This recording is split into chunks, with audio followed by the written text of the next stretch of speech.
All right. I guess trying to get educators to be quiet is clearly harder than it looks. 1, 2, 3. Okay, that's how we have to do it. All right. I'd like to call the meeting to order at 6:04. We have a couple of amendments and changes to the agenda for tonight. The first is that we will add a presentation by Tech High Robotics, 3A, well, above 3A.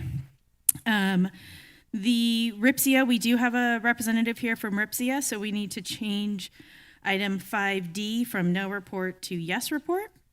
And then we need to pull item 6G and H from the consent agenda, approval of upcoming field trips and ratification of upcoming field trips, and those will be handled separately outside of the consent agenda. Anything else? All right, can I get a motion to approve the agenda as amended? I'll motion to approve. Oh, and I need the record to show that Trustee Johnson is absent tonight. All right, can I get a second? I'll second. All in favor? Aye. Any opposed? Motion carries 4-0 with 1 absent. Please join me in the flag salute. Ready? I pledge allegiance to the flag of the United States of America and to the republic for which it stands, one nation, under God, indivisible, with liberty and justice for all. All right. With that, I would like to call up President of Tech High Robotics, Zach Schmidt, and the robotics team to talk about their excitement last weekend.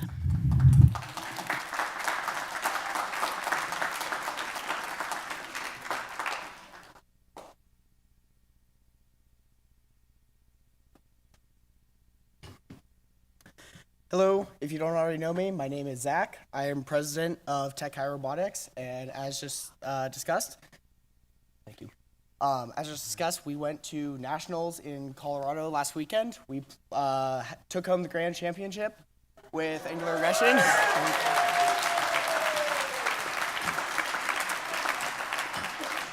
So with that said, we have a quick little recap video to show off, and then I will go into a little bit more depth about our program, what we do at Tech, and how we continue education into future generations.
So our work in Tech High Robotics is not limited to just the 15-pounder teams. We also have, I think we ended the year at about 12 educational divisions, which is where we teach people from ground-up engineering skills in STEM to build and compete their own miniature versions of robots like these.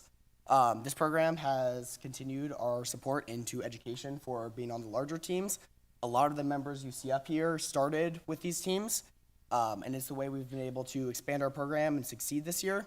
We've taken home many state championship awards from our state qualifier earlier in the year, And as shown in the video, Rev 3 placed third, Angular Regression took home grand champion, as well as first place in bracket and second place for best engineered robot.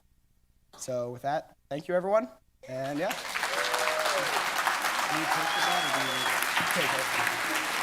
Oh, yeah.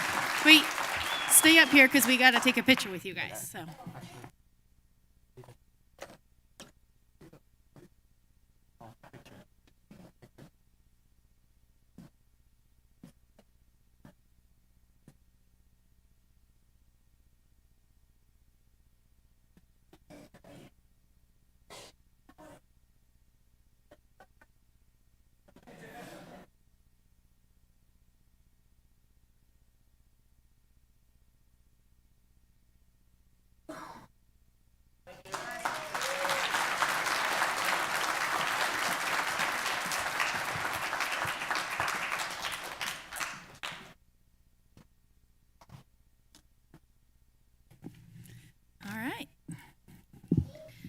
All right.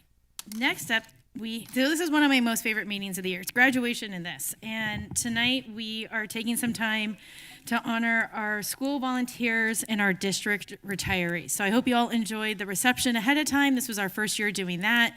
But I thought it was great that we could highlight each of the people. So thank you, Rochelle, for everybody and everyone else that put that together. And I thought it was really fantastic. So, and I told the other trustees, maybe if we serve dessert, more people will come more often. So we might have to figure that out. But all right, so next we are going to start with our district volunteers. So I would like to call up Dr. Ituri to get the show started.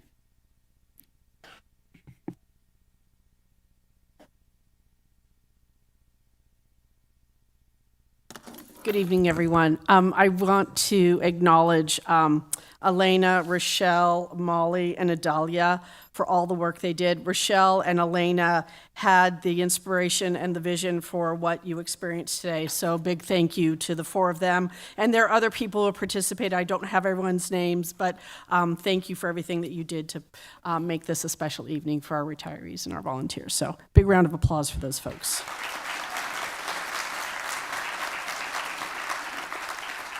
All right, I want to say a few words about volunteers and a little bit about our retirees, but we'll start with the volunteers.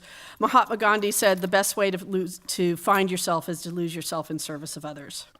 Every hour you've given, every morning you showed up, every child you smiled at in the hallway or sat beside in the classroom, it mattered. It mattered more than you will ever fully know. You did not have to be here. You chose to be here. And in a world that competes endlessly for our time and attention, that choice is one of the most generous gifts a person can give another. Collectively, this is a very long list. You have participated in field day, movie-thons, outdoor edge, fundraising, glow party, gardening, PTA, dine and donate, supply ordering, field trips, organizing thoughtful and fun goodie bags for the staff, recognizing staff with appreciation gifts, Dine and Donates, helping Spanish-speaking families feel welcomed and involved through events like Dia de los Muertos, Posadas, and Loteria. Sports boosters programs, pasta feed chair, first talent show, manager for the girls soccer, girls basketball, girls softball, project grad, every 15 minutes, and boosters, and crossing guard duty. You have done the quiet, unglamorous, deeply important work that makes a school feel less like a building and more like a home. You're not a footnote in the work of this district, you're part of the story. You're woven into the experience of every child who sat beside you, learned from you, laughed with you, or simply felt seen because you were there. Thank you for choosing our schools, thank you for choosing our children, and thank you for reminding us every single time you walk through the door what it looks like to show up for something bigger than yourself. We're very honored to celebrate you tonight. Congratulations.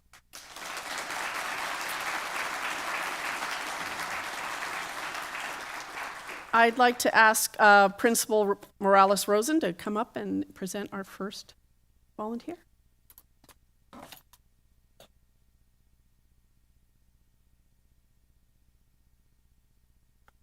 All right, Monte Vista wants to celebrate Alexia Dykins. Thank you so much for everything.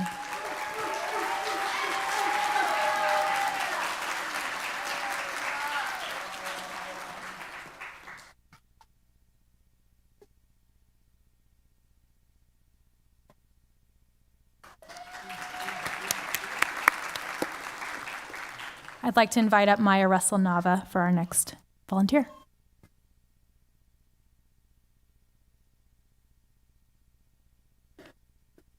I'd like to recognize and give a huge shout out to Amy Pastrick. Come on up.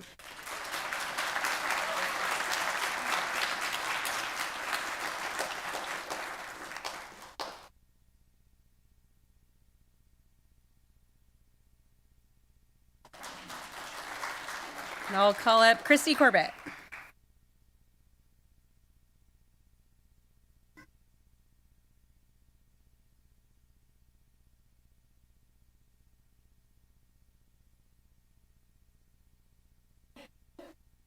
And I would like to recognize the amazing Andrea Ferguson.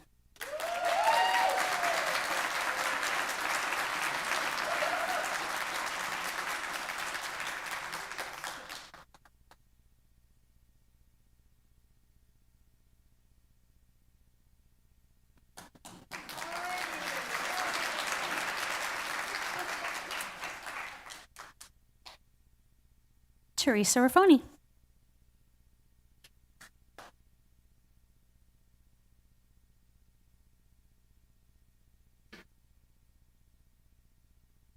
And Richard Crane would like to say a huge thank you to Carla Saline for everything they've done.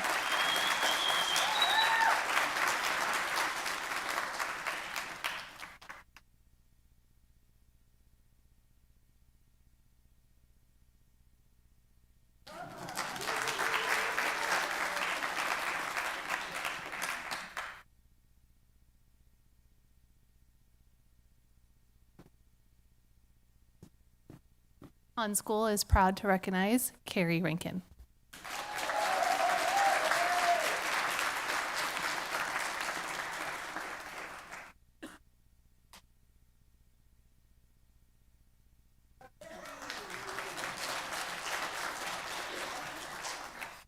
And for University Elementary School at La Fiesta, we're welcome to look at Yolaya Hernandez.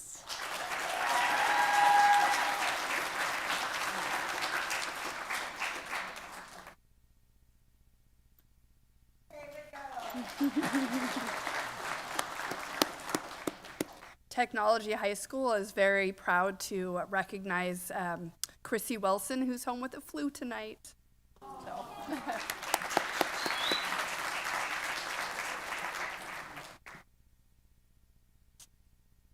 Lawrence Jones Middle School is very excited to acknowledge Emily DeBacker for her hard work.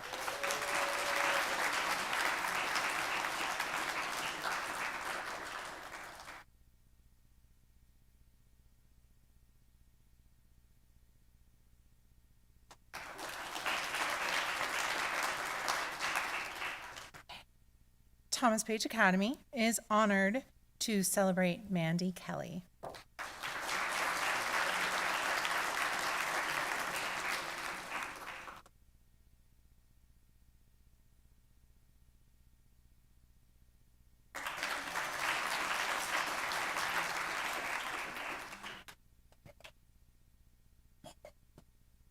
On behalf of Technology Middle School, it is my pleasure to honor Maria del Rosario Camacho.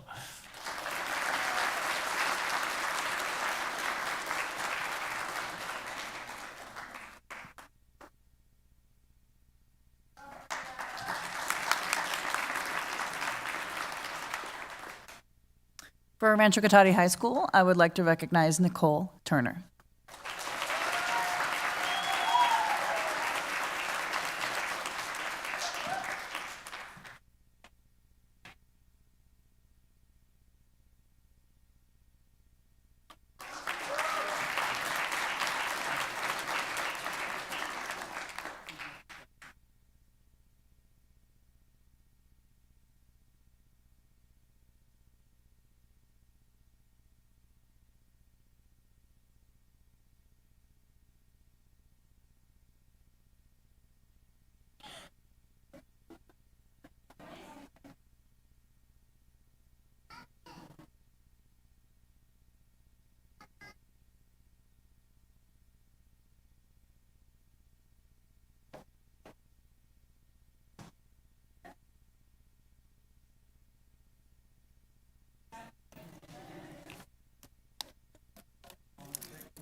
So you can.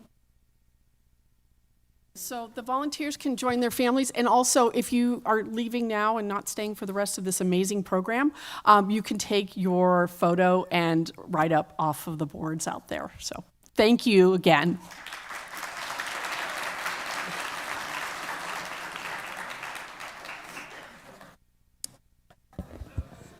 All right, retirees.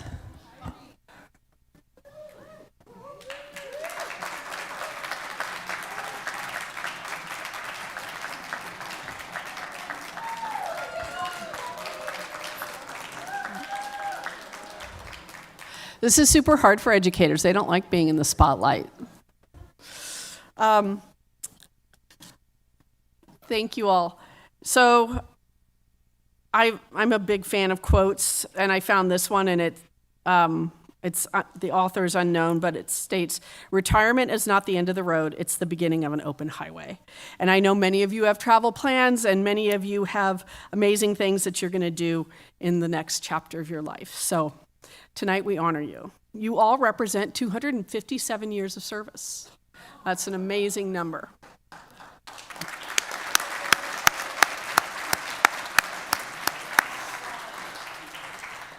So a little bit about the retirees. Tonight we're in the presence of people who have spent their careers doing things that will last forever. We have been trying to find the right words for this moment, and the truth is there really aren't any that are adequate. How do you summarize a career in education? How do you capture what it means to show up day after day, year after year, for children who need you, families who trust you, and colleagues who count on you? You can't, really. The impact of what you've given is wide, deep, and too lasting to fit into a speech. The lessons you've imparted about kindness, persistence, about showing up even on the hard days, are living inside this community and carry your influence nonetheless. That is an extraordinary power of life spent in the service of children. You have seen this district through budget cycles, leadership cycles, through pandemics, policy shifts, through the best and the worst and the hardest. And through it all, you kept believing in the work and believing in kids. That kind of dedication does not have a price tag. It does not even fit on a plaque. It lives in the hallways of every school, in every student, in every colleague, and you've simply made this place better because of being here. So tonight, on behalf of every student you've ever taught, family you've supported, and colleague you've ever lifted, thank you. Thank you for choosing this work, and thank you for staying, and thanks for leaving this district better than you found it.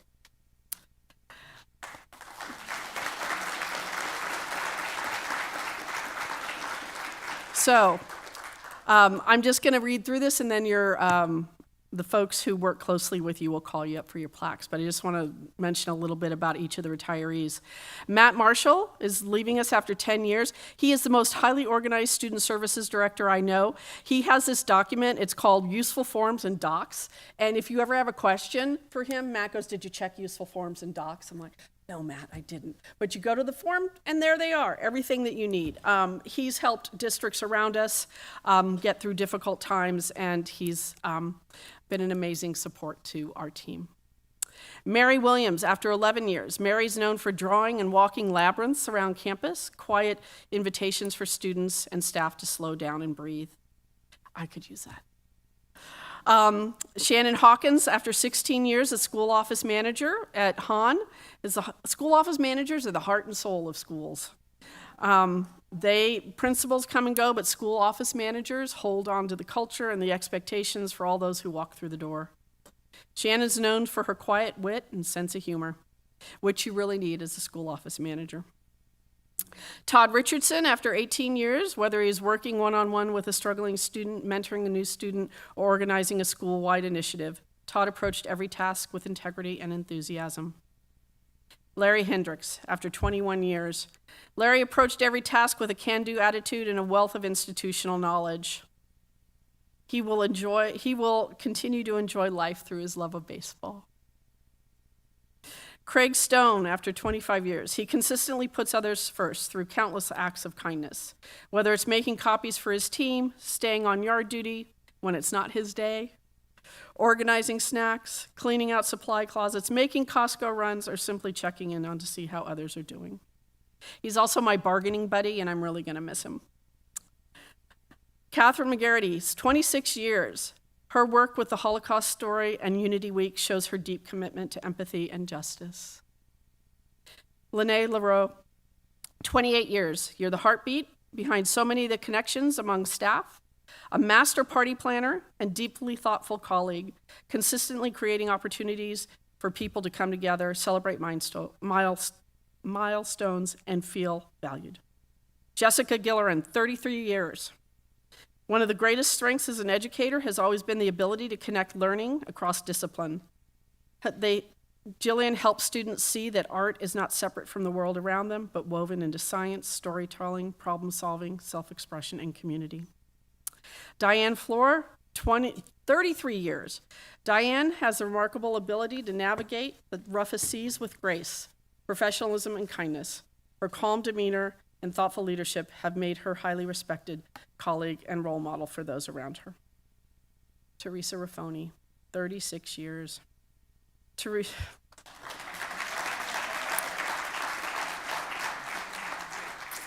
Teresa's one of a kind. You have modeled what it means to lead with wisdom, reflection, and care. You taught us that strong leadership is not rushing in first, but pausing, thinking deeply, considering every angle, and predicting the ripple effects before making decisions. She watches over everyone with a kind and gentle demeanor. She has such a calming presence, you can definitely feel the difference when she's on campus. She's there for you when you need her, even if she's up against a deadline. She'll put her work aside to help you through with whatever you need. Retirement's not the end, it's a beginning and a well-earned one, and we send you into it with full hearts, deep gratitude, and an absolute certainty that what you built will stand long after you've moved on in your next chapter. Congratulations. I wish you all the best.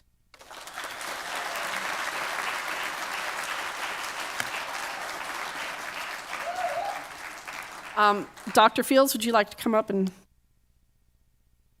take over?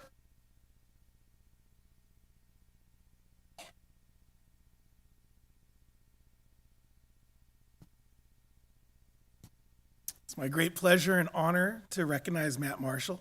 He's been a colleague and a partner for me since I've come to the district. Thank you, Matt.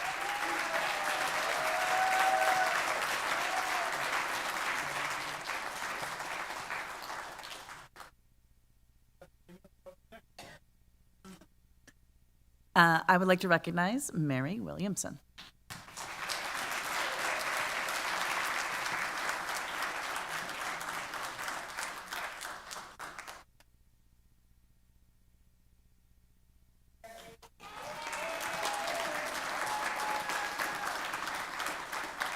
Han School would like to celebrate and honor Shannon Hawkins.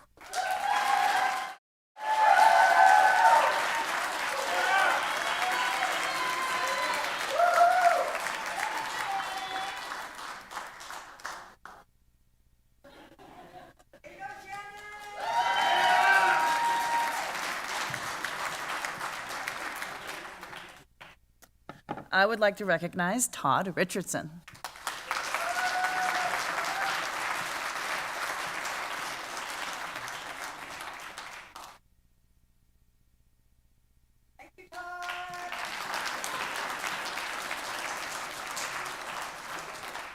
I have the honor of recognizing Larry Hendrickson for 21 years of service.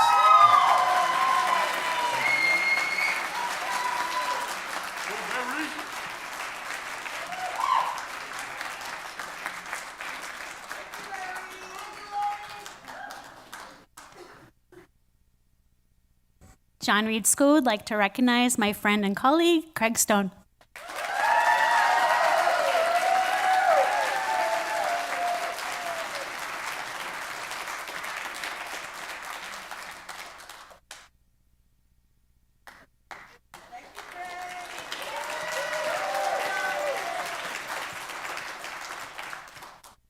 I would like to recognize Kate McGarity.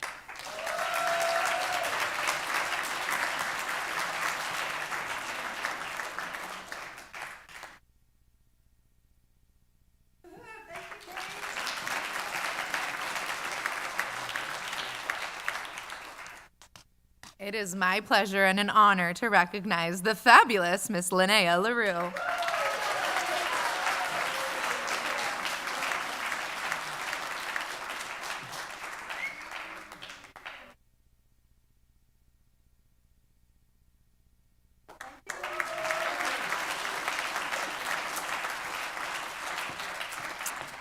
Han School would like to recognize Diane Floor.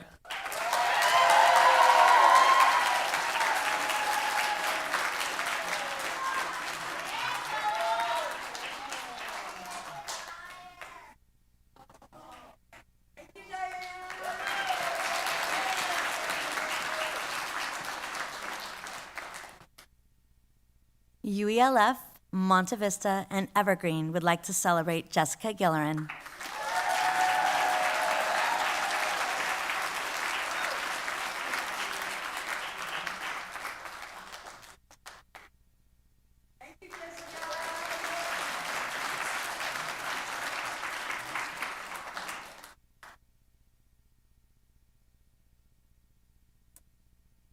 Teresa, it's truly an honor for the 36 years you've been with the district that I recognize you at this time.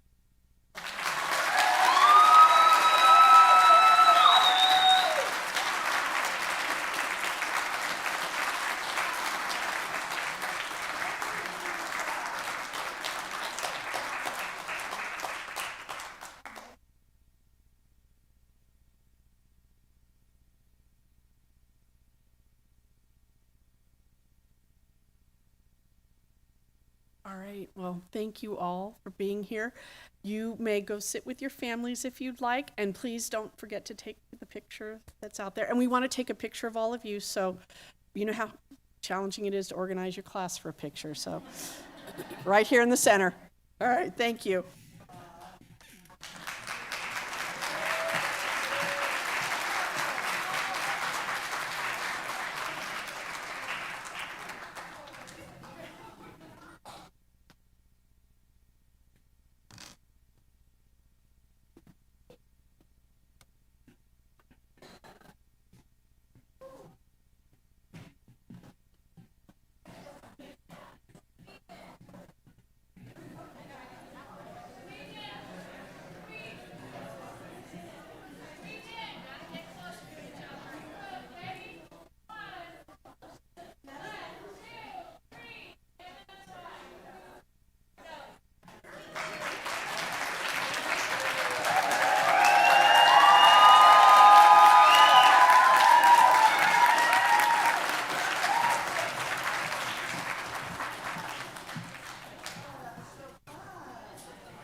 Should I do the student board members from here or up there?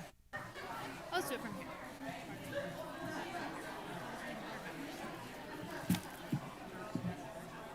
I'll do it from here. Yep.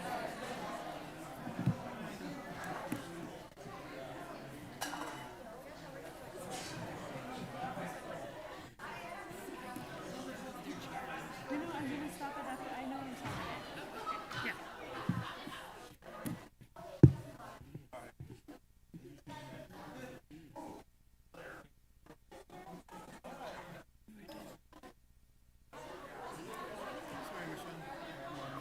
We have one more to do.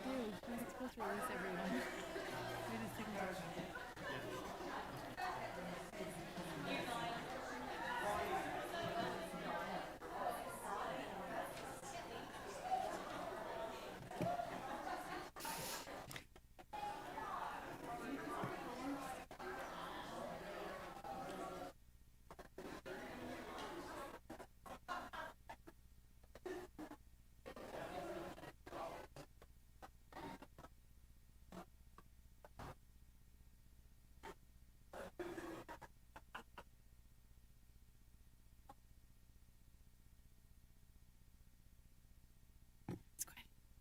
All right.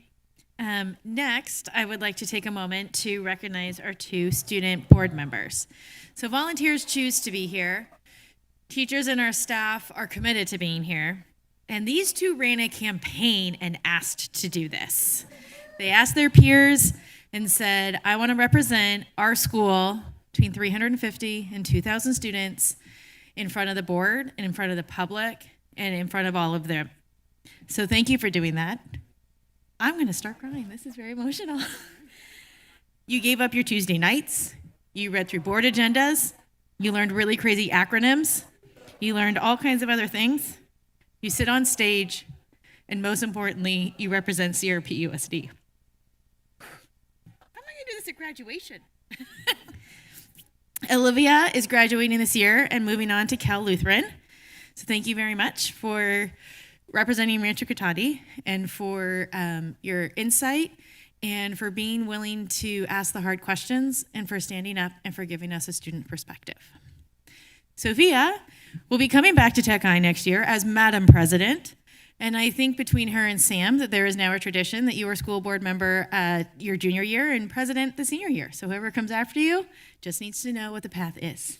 So thank you, Sophia and Olivia, both for joining us at the table, for speaking up, and for sharing your insights with us. We really, really appreciate it.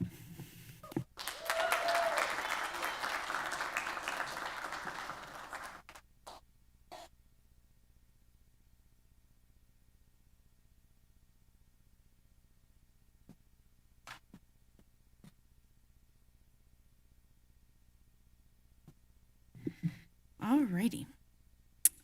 So that is all of the recognitions for tonight, which was fantastic, and thank you all for joining us. And now we have more exciting news. We have the introduction of the Richard Crane Elementary Principal. So I'd like to call up Dr. Fields, and he will, I feel like we need a drum roll or something exciting. You guys were very sneaky this time. You didn't even put the name in the board agenda. I love it. So there you go. All right. We have some exciting news to share, as President Wing shared, and we could not be more pleased to make this announcement. Please join us in welcoming Mary Ann Spitzer as the new principal of Richard Crane Elementary School, pending board approval. Mary Ann brings more than a decade of site leadership experience spanning both elementary and middle school levels, and her background is a great fit for Richard Crane and the work already underway there.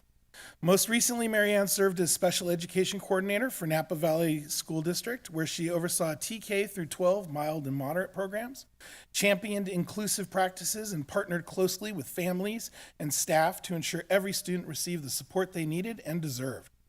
As rewarding as that work has been, Mary Ann found herself drawn back to something she loves, the daily heartbeat of a school community. The classrooms, the hallways, the relationships, and the collective energy of a staff working towards shared goals for kids. Before her district-level role, Mary Ann served as principal of Bassett Elementary School in Kentfield and Adelaide Harrison Middle School in Sonoma, where she built strong school cultures grounded in PBIS and restorative practices. She holds a bilingual, biliterate credential in English and Spanish. She brings hands-on experience to multi-tiered systems of support, project-based learning, and multilingual learner education areas that align directly with Richard Crane's established programs and school priorities.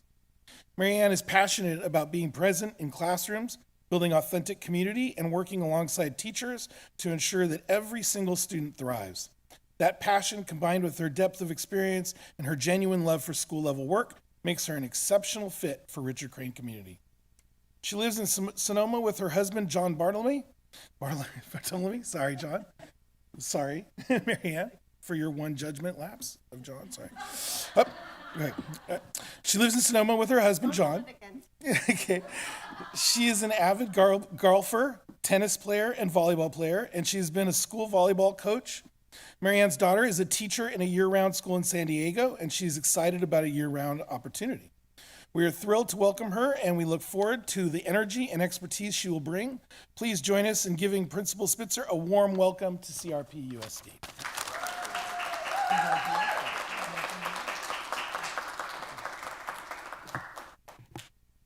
I just want to thank the board for approving my appointment. And I'm just really excited and grateful to be able to serve the Richard Crane community. Thank you. And welcome to the district. Next, I'd like to call up Principal Lundy for our UELF presentation.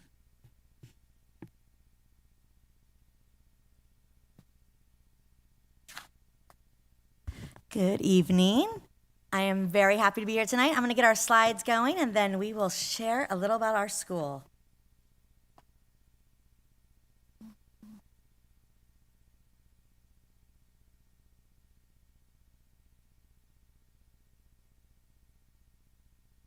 Okay.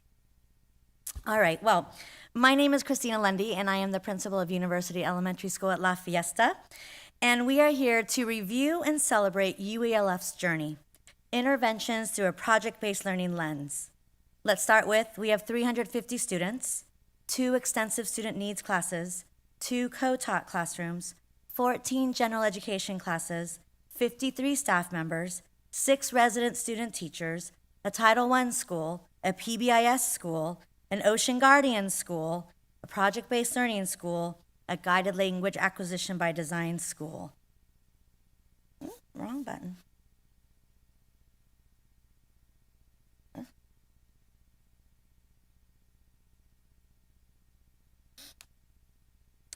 Our team is wrong page.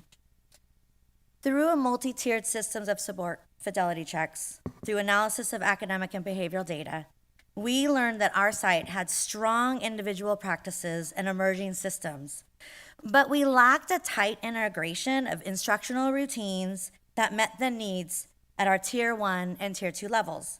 We lacked that teacher efficacy and needed to build a coherent, student-driven instructional system where every student has access, is monitored, and demonstrates grade-level learning. So, we created our own PBL. How might we use a project-based learning approach to strengthen interventions so that every student can access grade-level learning and thrive academically, socially, and behaviorally? We know that every student deserves to feel known, capable, and connected. Intervention systems are built around student strengths, relationships, and collaboration. Our work is grounded in the PBL, inclusion, and shared responsibility.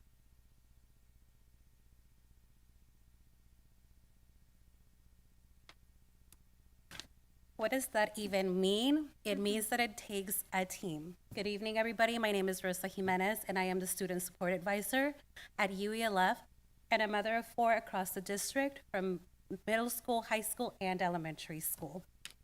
So it takes a team.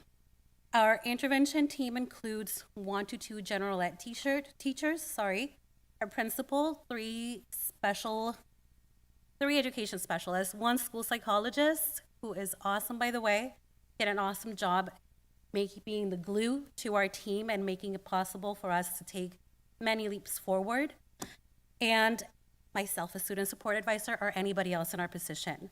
It is required to have a shared vision, a collective expertise of multiple perspectives to create conversations that are truly meaningful and impactful. These are the kinds of conversations that not only deepen understanding, of a student's needs, but also shifts instructional practices in a powerful way and create lasting change for students. Our team members also serve in a variety of leadership roles across campus, which allow us to build strong connection between systems, initiatives, and school-wide priorities. Because of this interconnected leadership structure, we are able to align efforts across all grade levels, programs, and teams when responding to student needs. The integration ensures that we not only we're not working silos. Instead, we are leveraging our full range of expertise and responsibilities to coordinate support, maximize resources, and increase our overall effectiveness. In doing so, we strengthen both individual student outcomes and the coherence of our site-wide systems of support. In all, systems that are consistent and transparent require trust. So trust is a foundation that allows our systems to work.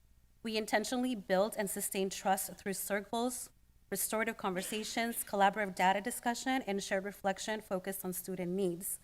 Just as importantly, we strengthen relationships through moments of joy, humor, and community, and they are often built around food to make us happy, right? To help us stay connected as people first. So these expertise create the psychological safety needed for honest dialogue, strong collaboration, and continuous improvement for students' needs.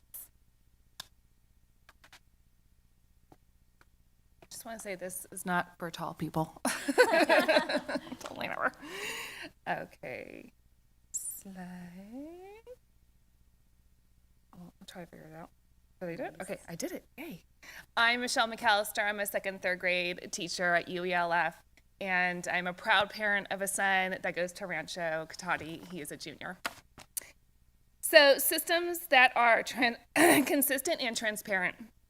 As teams responded to ongoing conversations and coaching focused on supporting students' academics, social, emotional, and behavioral needs, it became clear that we also needed systems to support teachers in this work. We recognized the importance of creating structures that allowed the intervention team to consistently monitor progress, reflect on effectiveness, and refine the supports over time.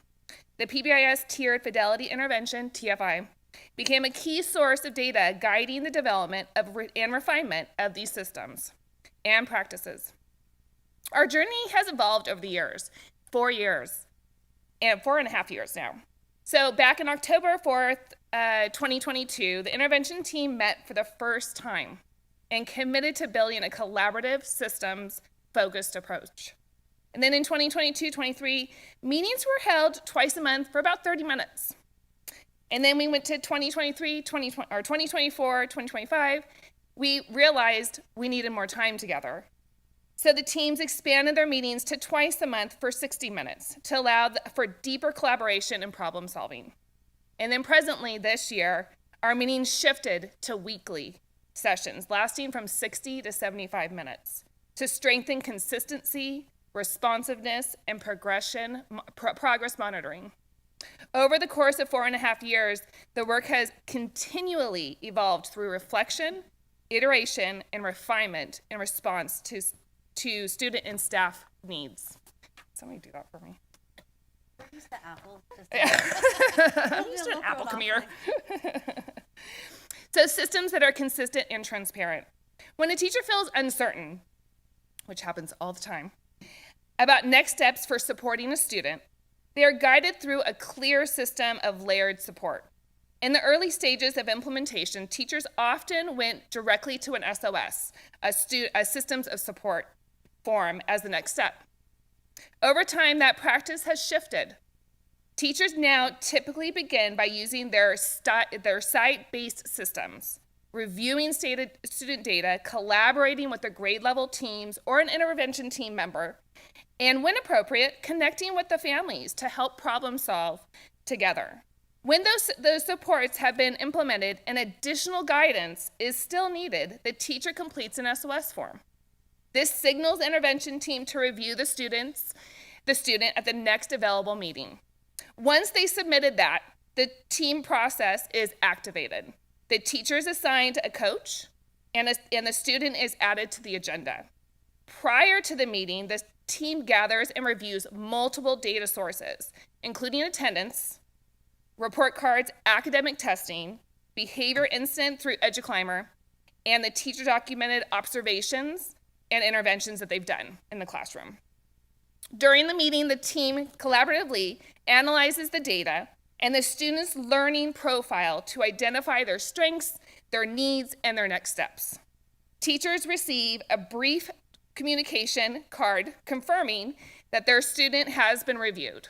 This has been a huge shift for us, so they know that we've talked about them, along with the identified point of contact to follow through. So who is our coach going to be? Next steps are individualized based on student needs and may include additional classroom strategies, targeted interventions, coaching cycle, family meetings, or referral to further tiers of support. This system ensures that teachers are never working in isolation. Huge. And that every student receives responsive, coordinated support grounded in shared data and collective expertise.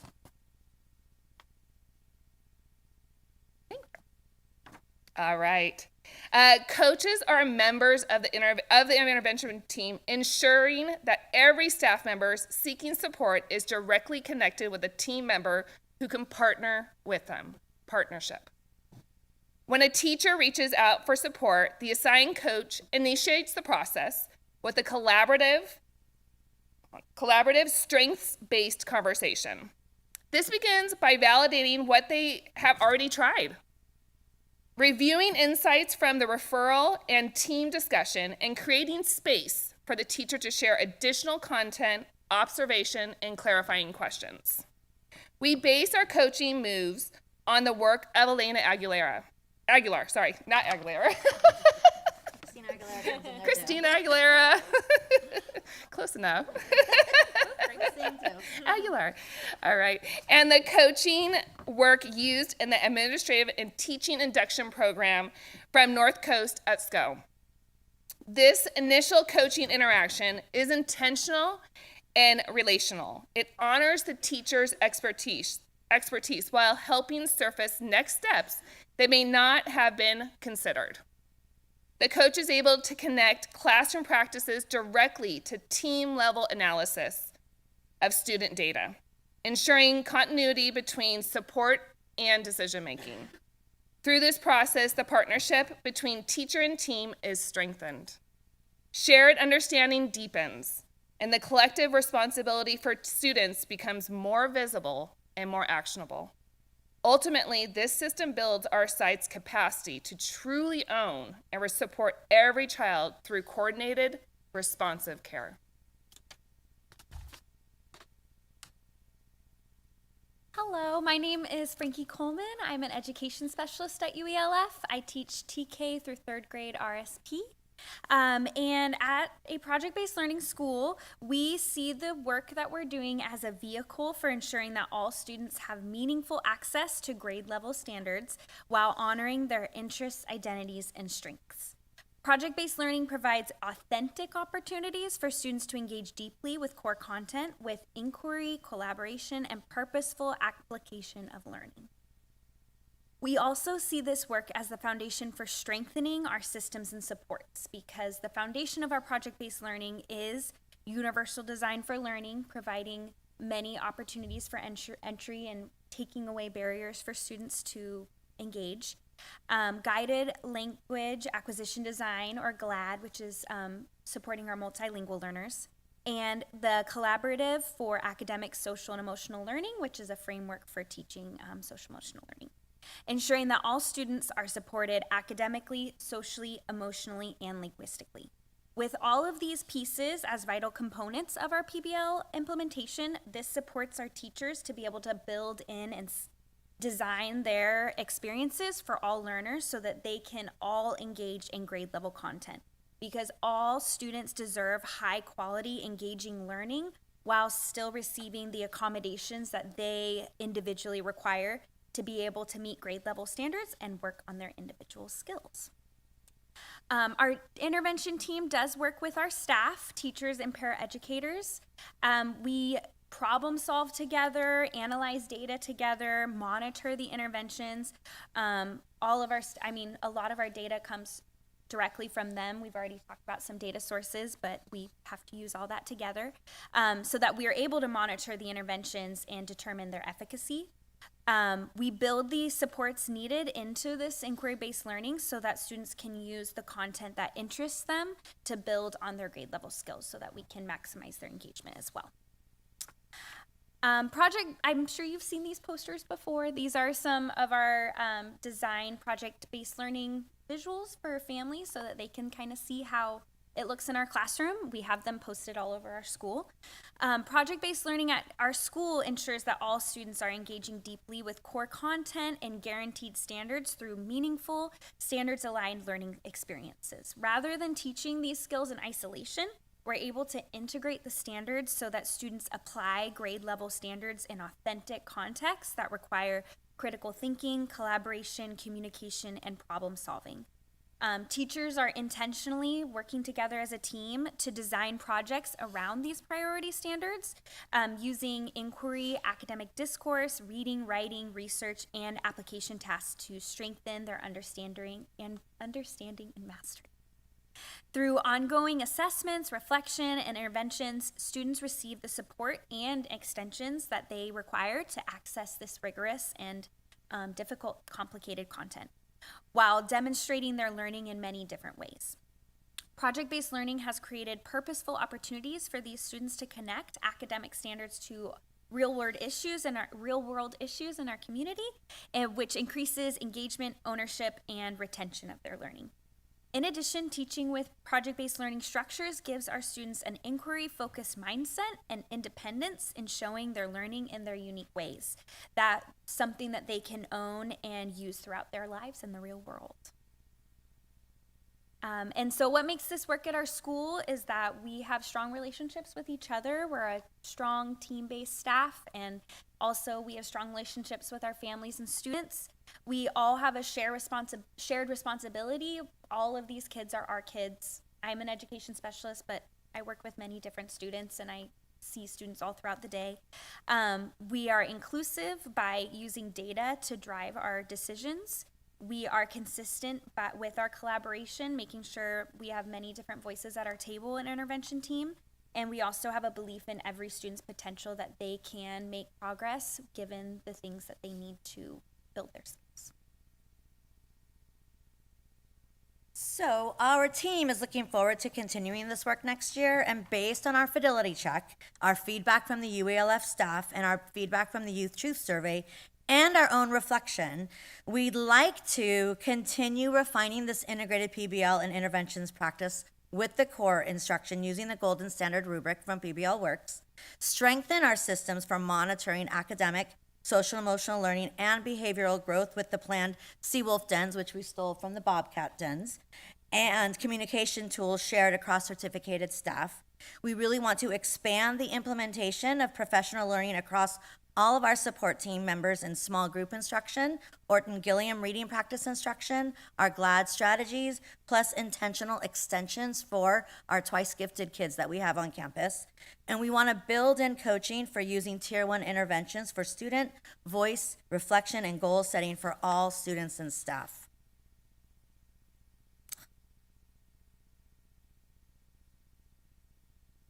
So what began as a shift to address student needs began with our student study team. We did everything through a student study team. Okay, make a student study team. Let's run to a student study team. But this process has grown into a collaborative system of shared ownership. And I want to emphasize the shared ownership. I want you to look, this is half of my team that attends our intervention meeting weekly for an hour or 75 minutes. We squeeze into my little office. We're going to move rooms next year. Our meetings became inclusive of the general education teachers from grade bands, both above and below the students' grade levels, and bringing in these multiple perspectives to understand and support student needs. We built in teacher coaches. I'm not paying for extra coaches. We've built in teacher leadership and capacity by building their coaching skills. Educators who are committed to strengthening their own leadership capacity while partnering with their teachers and paraeducators. Our paraeducators are so hungry to learn. And when you provide them that opportunity, they jump at it. Through fidelity checks. It's the fidelity checks that took us here. Our parent collaboration, our goal setting, and our ongoing data collection to determine what is working and where adjustments are needed. The data collection have actually been my last professional needs. If you talk to Dr. Fields, and Maya, it's the area where I needed to grow as an administrator and just owned that and really went head forward with it, and now I can't turn back. The effectiveness of our intervention systems is strengthened by this staff who regularly dedicate additional collaborative time to support student success. This year only, we served 79 students through our intervention team. That's 23% of our student population. These are just the documented ones that needed a process. That's not the side conversations that happened at all of our meetings. This supported every teacher with a student-concerned student behavior plan. It has become an exciting and deeply rewarding journey to witness and be part of a culture where collaboration, reflection, and shared responsibility directly strengthens outcomes for students. This is what mold-tiered systems of support and action looks like. The UALF team is intentionally looking at the whole child and holding ourselves accountable to supporting every child to thrive. Because at UALF, intervention is not a place students go, or a designated for one person to address. It is a commitment adults make together to best serve the needs of all of our students. Any questions? Awesome. Thank you. I have a question, but I'll start. Trustee Brown, do you have anything? Okay. Yes. I have a Trustee question. Nelson? Yeah. There are 3 surveys, 2 with 15 responses and 1 with 14. Who were the people providing this survey input? It was our team, the intervention team sent it to the teachers only. So the paraeducators were not part of that survey.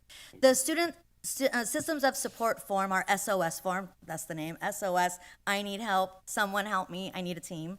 We sent it only to our certificated staff. They are the ones who fill out the SOS form. Our paraeducators have insight, provide their 2 cents, but it is through the certificated staff that completes it. So that would be almost every teacher filled it out, except 1 or 2. I just had a comment. I appreciate this information in the program. I had never thought about teachers feeling isolated, but through this presentation, I could see that that's a reality, and I love the teamwork approach, and I like the shared vision part of that program and all. So thank you for doing that. Yeah, teaching is a very isolating job, and so you need to develop that culture where it's comfortable going into each other's classrooms, seeing each other. We create learning walks. It started with, hey, just go check each other out. And now it's like, all right, we want to see how everyone's doing this and how they're doing this. Or let's schedule it, and then we debrief it. We collect the data. Rosa's daughters use their volunteer time to collect our data, and then our teams look at it and go, what trends do we notice? What do we see about our own practice? Yeah, that's awesome. It's pretty fun. We're having a good time.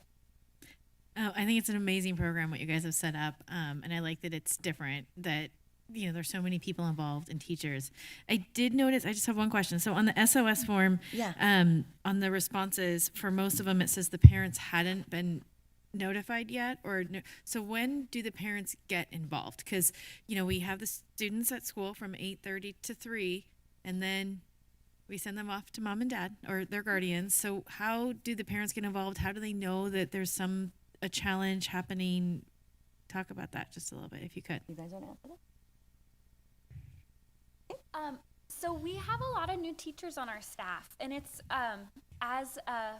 when you're a new teacher, it's kind of scary to reach out to parents. Yeah, I can imagine. And so that is something that I feel like we've grown with our coaching is supporting teachers in having those conversations with parents that are not easy. So like their students struggling in reading or they're struggling with their behavior, and then so that is one piece of our coaching is I might, or a member of our intervention team might offer to sit with them in the meeting with the parent and just support them, or I'll sit with you when you make the call. We do that a lot. Yeah. So the parents do get notified at some point. Okay, just checking. We never would make decisions or moves for their child without getting their consent.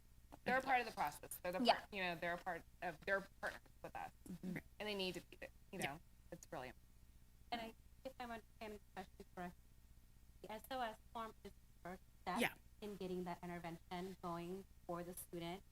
Often we have that initial conversation between ourselves, the teacher, and then determine does the parent need to be notified immediately, or are we able to work with the student before contacting the parent? Then another meeting is set up where the parent is involved, where we now have more data that we have collected, and then kind of move forward from that. But parents are definitely a part of the process. I appreciate it. Sometimes it might be a different way of looking at how to work with a kiddo that experience can bring to the table. So when one of our teachers brings the thing, we're like, oh yeah, we've been wanting to talk about it, and now it's in front of us, and that's that teachable moment. Yeah. And so then it's like, try that first, and then they're like, oh my gosh, we're kids out of the system now here. We're moving on. Or it's, oh no, this is bigger. We need to meet. We'll sit with you and we'll do that with you. Because sometimes parents may have, as I'm sure, I'm not telling you anything you don't know, but parents may have an insight of like, well, they're not going to respond that way. You better try this one. But And I think we know that's our next step is how do we share, like right now. So we have a history now with 4.5 years of doing this. So our present students, we know the parents have already invested with us. So we're making sure that our information is transferring on to the next teacher so that when that student starts on August 12th, we're not starting back again. This teacher has a team to turn to go like, what has worked? How do we do this best? And then does that transfer with them from UELF to wherever they decide to go to middle school as well? If we have behavior plans and things like that that are in place. Okay. But there's not like an official transition meeting, like a student that has an IEP or something like Well, that. IEPs we do. Right, but if they 504s don't- have strong documentation. Our SST notes are there. Our EduClimber data is strong. And so that would be ways, but that is a system we could add as a next step. That's my hope. I just remember at the community meeting that we had, that was a lot of the parents, and that just transitioned from elementary to middle and then middle to high. So even if, I mean, I've seen an IEP, it's a lot of words and papers. And so it's, it's really hard for teachers to read all that and get ready for the first day of school and know that, Michelle's walking in the door. And if you just do this, you're going to set off on a right foot. So that'd be great. Because I hate for you guys to do all this work and the students succeeding and then they walk in through no fault of anybody. And you're like, and now we're back to square. Maybe not square one, but back. So I think that's definitely where we're going. I think that's definitely a goal for our team, for sure. And to make it really because they do the IEPs at a glance, right? Yeah. It could be something similar to that, just a little bit not so. It's just easier to read. And evidence-based. I Yeah. think that's the piece. If you looked at our observations of each other's in our first rounds, you're great. That was awesome. Great wall. Da da da. Now when you look at it, it's like 5 students at the carpet, 1 adult with a small group. This is on the whiteboard. This was so evidence-based that we're able to look at. Oh, notice how all of us had on the whiteboard our GLAD strategy for cognitive vocabulary input chart. Thank you. That we were able to see that trend. Like it happened across 3 grade bands, not just in one. Well, thank you again for thinking outside the box and for taking the courage to do something different. I really appreciate it. All right. We are going to take like a 3-minute break unless anyone needs anything longer. We just have to reset the stage and do a couple moving around things. So don't go far.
Call the meeting back to order at 7:11.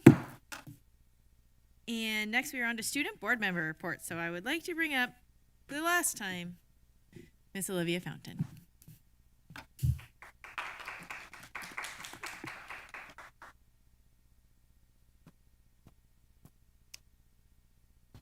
I'm Olivia Fountain, and I'm here to present my last board meeting for the month of May. Good evening. My name is Abigail Cepeda Acosta, and I will be next year's school board representative, and I look forward to working with you all.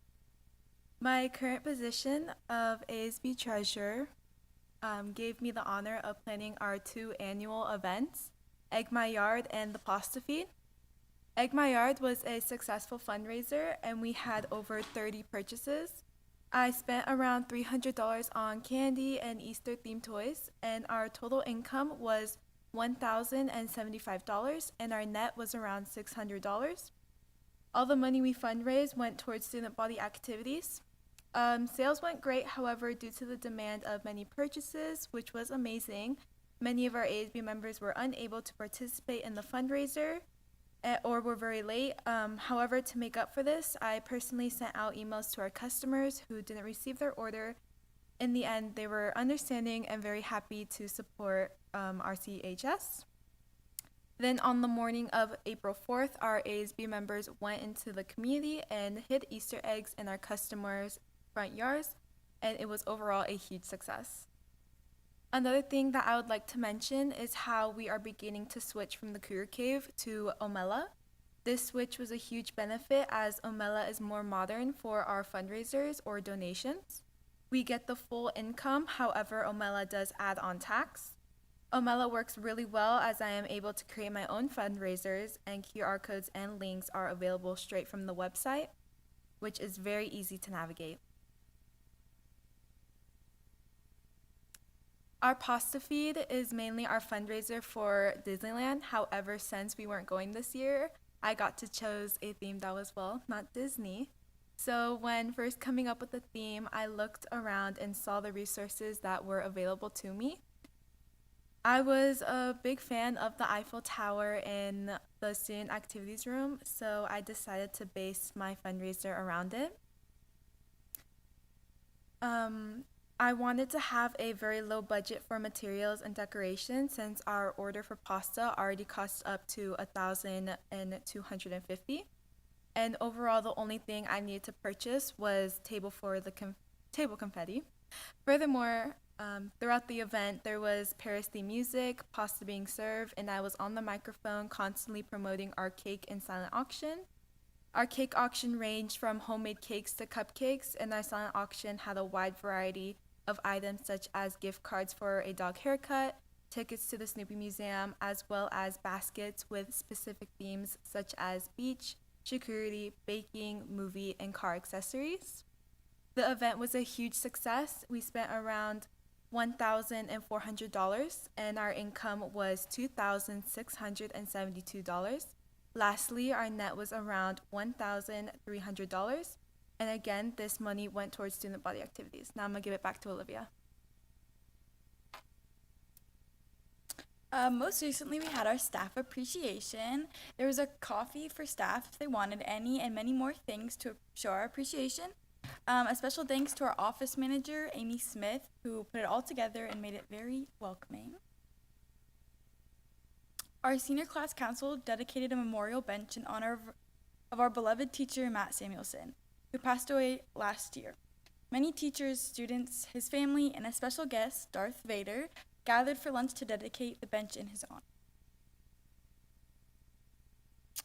For our sports, baseball is on the road to become North Coast Section Division III championships with a game today at James Logan High School. Softball has a home game tomorrow against Redwood in the North Coast Division II playoffs and actually got co-champion in MBLs. For golf, Jameson Road advanced to NCS championship and finished top 10. In track and field, Melody Siriusuk is the school record holder for pole vault at 11 feet and 7 inches, becoming the NBL Pole Vault League champion, with many others making it to NCS championships. And lastly, we have girls lacrosse who made it to the second round playoffs, and boys lacrosse who made it to first round. we had our amazing last rally of the year. We got to watch our amazing color guard, dance, and band perform. In addition, a group of our senior parents came together and surprised all the seniors with a dance flash mob, which, mind you, it was amazing, which nobody was ready for. Literally, my mom was randomly at my school, and I was in shock, and it was beautiful. If you haven't found the video, I'm sure it's somewhere out there. Yes, get moving. The seniors also watched our beautiful senior slideshow, which we do every year, and was put together by the senior class council with many memories being showed in the slideshow. We also had our prom on Saturday, May 2nd. Over 400 students came to dance at the Luther Burbank Center in Santa Rosa. We had a dirty soda mocktails, lemonade, and a popcorn machine for all the students to enjoy. So thank you to the junior class council and their advisors for planning an unforgettable night. For our last canned food drive of the year, our total pounds ended up being 2,660 and 2 ounces. In second place, Mr. Anderson's class brought in 1,179 pounds and 3 ounces. And in first place, Ms. Basinger's class brought in 1,480 pounds.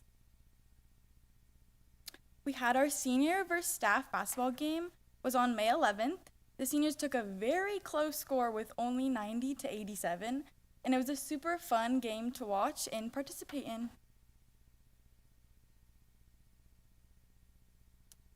Thank you to our drama and student government for an amazing evening showcasing of all of Rancho's talent, from silly skits to heartfelt songs to musical and dramatic performances. Our students brought energy, humor, and emotion to the stage. We were able to fundraise $950 that was split between ASB and drama. This money will go towards materials and will contribute back to student activities. We also had the Monumentum Dance Showcase, which is a fantastic display of talent from all around Sonoma County. Dance groups of all ages performed fun and amazing to see routines. Thank you to the Rancho dance team and Miss Corbett for putting this amazing show together. For any upcoming, many students are looking forward to the upcoming 4-day weekend, and our seniors are super excited for their upcoming senior week and, of course, graduation. Senior week is filled with many activities like our senior breakfast, Six Flags, school grad walks, and to end off the week, our grad night. Everyone is excited to finish off the year and move on to what's next. Thank you for everything. Any questions? I do have one question, but I think it might be a John question. Who files taxes and stuff for both schools' ASBs? Do we know? Anyone know? Okay, you can get back to me. I think on that. we're all tax exempt. Okay, I just want, if we're collecting taxes on selling the yard, then maybe the thing does it. That might be sales tax. That's what I mean, but you have to remit it to someone. Use tax we pay on behalf of and hold back, depending on what they're buying. But I think what you were referring to is that they're charging you a tax on their fundraising, and that has nothing. That's being collected by Amelia. Okay. Thanks. I had a question. Did I hear correctly that about 400 students came out to prom? Yes, you did. Yeah. Okay, that seems like a pretty good number. Yeah, it's about probably majority of senior class and junior class, and then a couple guests. People will bring guests to our school, but it was a lot this year, which is pretty incredible. It's awesome. Thank you. Thank you. All right.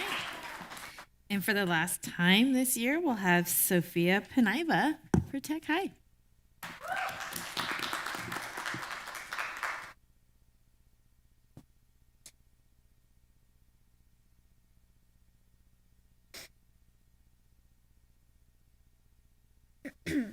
Okay.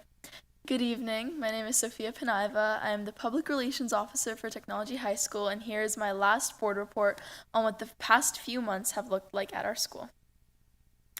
On April 29th, ASB had our second trip of the year to John Reed Elementary School for a STEM day. Our ASB class split into several different groups to lead different classrooms up to the first grade through different science experiments. We planted seeds, made slime, made baking soda vinegar balloons, and made water and oil bottles, with each student getting to try each of the activities. Every station leader taught the students about a different chemical reaction or process through a hands-on activity. It was so much fun, and we can't wait to go back next year. From May 11th to May 15th, ASB Spirit Committee hosted the last Spirit Week of this school year, the Prom Spirit Week. On Monday, students dressed up in colors relating to their grade. On Tuesday, it was a theme of ties, tutus, and tiaras. On Wednesday, we wore clothing in flower print. On Thursday, dressed for the wrong occasion. And finally, Friday was Fairy Day. This Spirit Week was hosted a week before the actual week of prom to have a full 5 days of spirit wear. Excitement for prom is definitely picking up. On May 14th, ASB hosted the Titan Takeoff event. This event focused on introducing the incoming freshman class to each other and the campus. We set up a social bingo game where students had to complete the entire board by asking one another questions, winning a small prize if they were one of the top 5 finishers. The main activity was a scavenger hunt around the school. Students were split up into groups and had to figure out different clues which led them to classrooms. It was really exciting to see the incoming class to get to know each other, and the event had a great turnout and excitement. Additionally, a Q&A was hosted for parents who were interested. Led by staff and students, parents were able to ask all about Tech High and ask any questions that would prepare them for their students' transition from middle school to high school. On May 15th, we had our last rally of the year, the Prom Rally. ASB hosted some exciting games such as Family Feud and Dress to Impress. Student recognition also occurred through the Student of the Quarter Award and the introduction of the new cabinet and grade representatives for the upcoming school year. And finally, at the end of the rally, the nominees for prom court were announced. At the rally, we recognized the last quarter's Students of the Quarter. For freshmen, we had Sam Lee. For sophomores, Aaliyah Elward. For juniors, Marina Galazzo. And for seniors, Dipti Casey.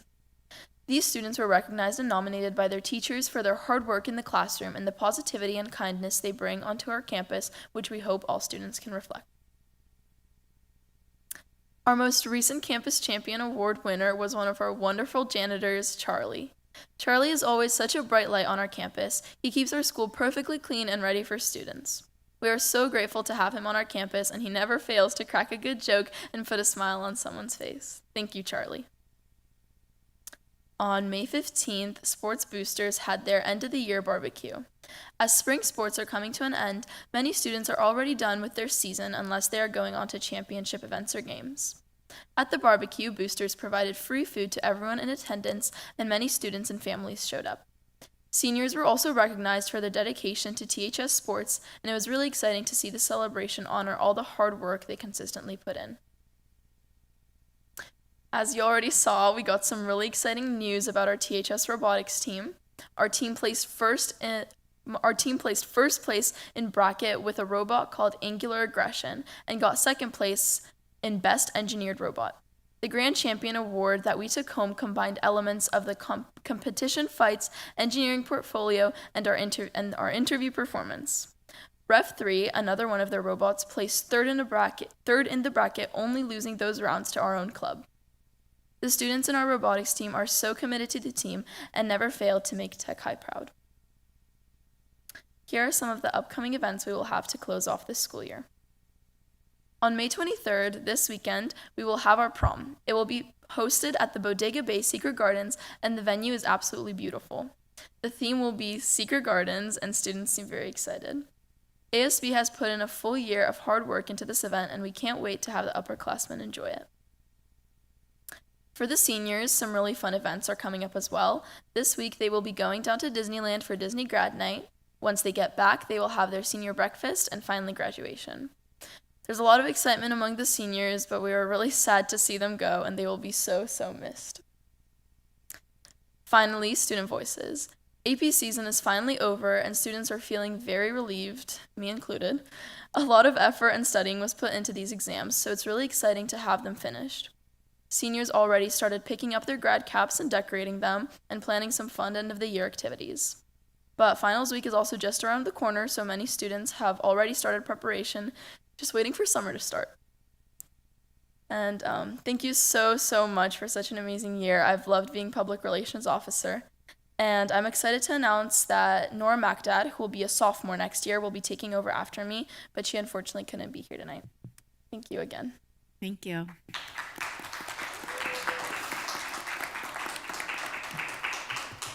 All right. Trustee reports and activities. Trustee Brown. So as we get into this time of the year, we're what I call the fun time of the year, graduations and things. So I attended the reclassification, which is, I really appreciate that because the kids all have to take a test and pass. And talking to a teacher, she, during the event, she's saying that the kids that do this, it's amazing because if our whole population took this test, they wouldn't do as good as the kids that did that. So I'm really proud of that. And a great event every year to see kids from, when did they start that? There's some young ones there. Were they like first, second, third grade? Okay, third grade. But there's some small third graders. It's like, what?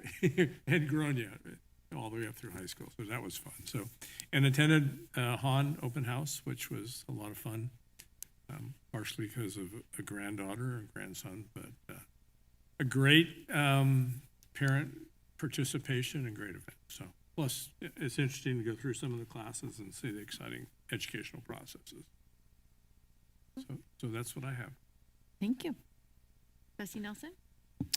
Yeah, I know last week we had the Youth Truth survey results and the score results from our standardized testing, and was telling what Lef just said.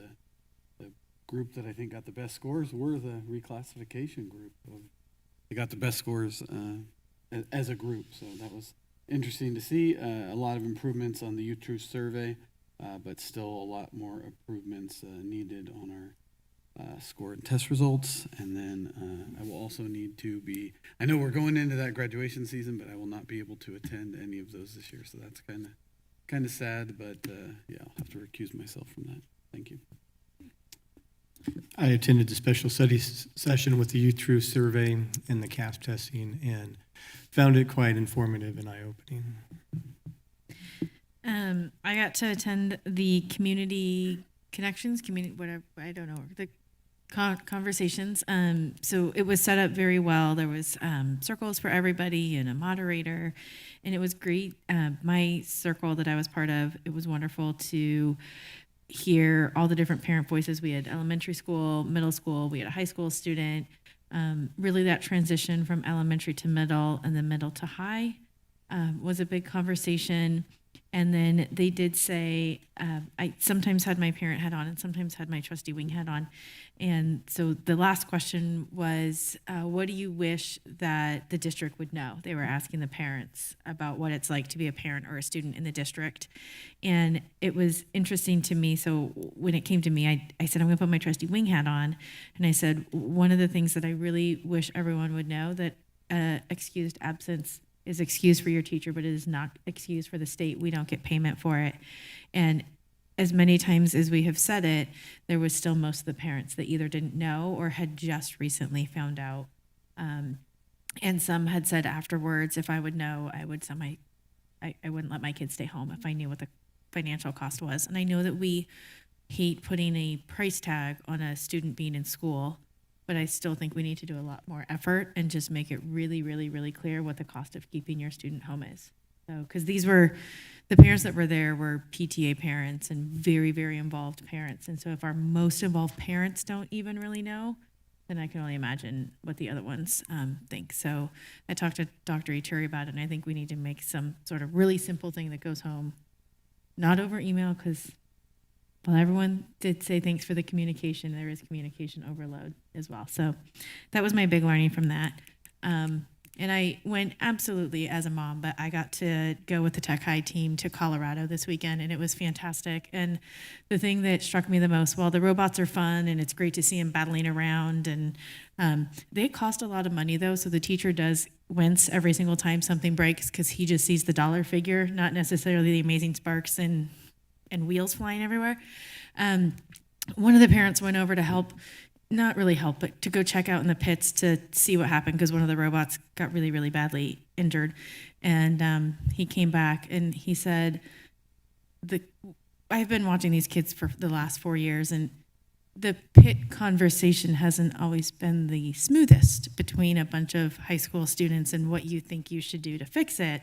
And he said, oh my God, they're going to be able to fix it because they're actually, they have no problem talking to each other, but they have problems listening. And he said it was so amazing going in the pits, and there's these 4 students, and they're actively listening and working collaboratively together. And so after 4 years, they figured it out. One of the teams is pretty much all seniors. And so that to me was the most rewarding experience, is actually seeing these students. And they had time frame, like you got 20 minutes before you're going back in. And if your weapon doesn't work, that's a really bad day. So that was really cool to see.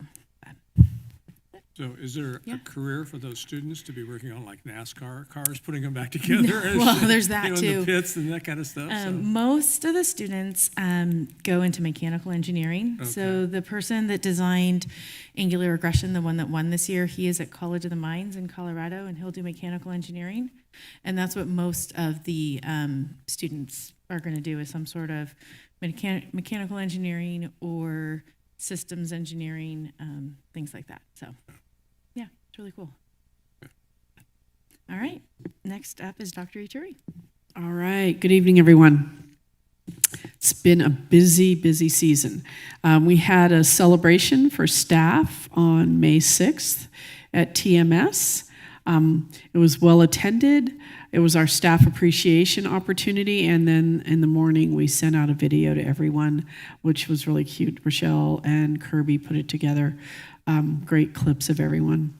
We have closed our bargaining for the year with our labor partners. We will start up again in the fall.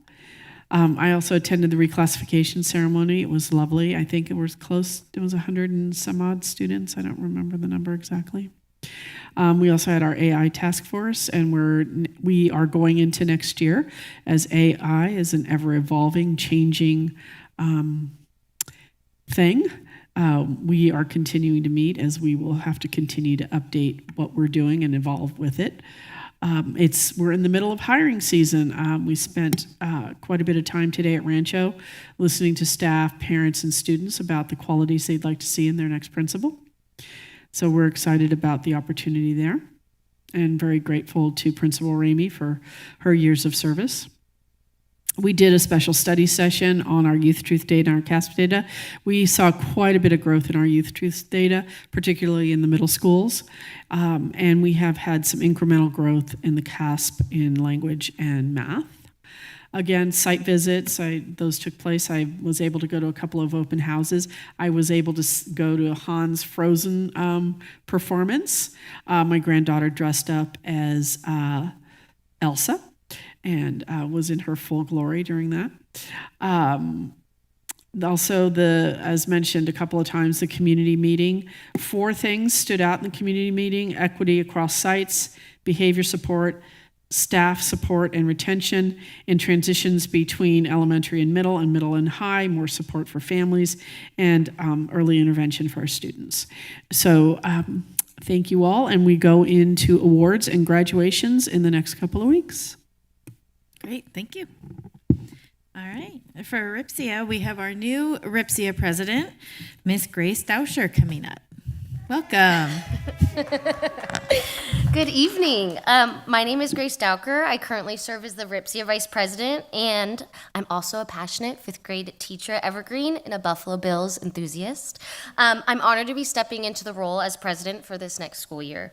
Before I talk about the future, I want to take a moment to recognize someone who has poured her heart into this union, our almost former president, Lisa. Lisa isn't here tonight. She's in Sacramento lobbying with other union presidents. However, I want to thank her for her hard work, dedication, and relentless commitment to our union. From the early morning texts, the late night phone calls, the sleepless nights spent advocating for what's best for educators and students, she consistently showed up to every meeting prepared, informed, and ready to speak up for our members. Over the years, Lisa has not only served as president, but also our bargaining chair. She truly is a triple threat, because I always like to remind everyone we also teach as well as run the union. Besides all of her accomplishments, my favorite thing about Lisa is the way she has led our union. She did all this and much more with grace and humility. At the same time, she kept it real. She stayed grounded, down to earth, and never shied away from saying what needed to be said. Lisa is truly a force to be reckoned with. I'm incredibly grateful to have served alongside her this past year and to learn from her leadership.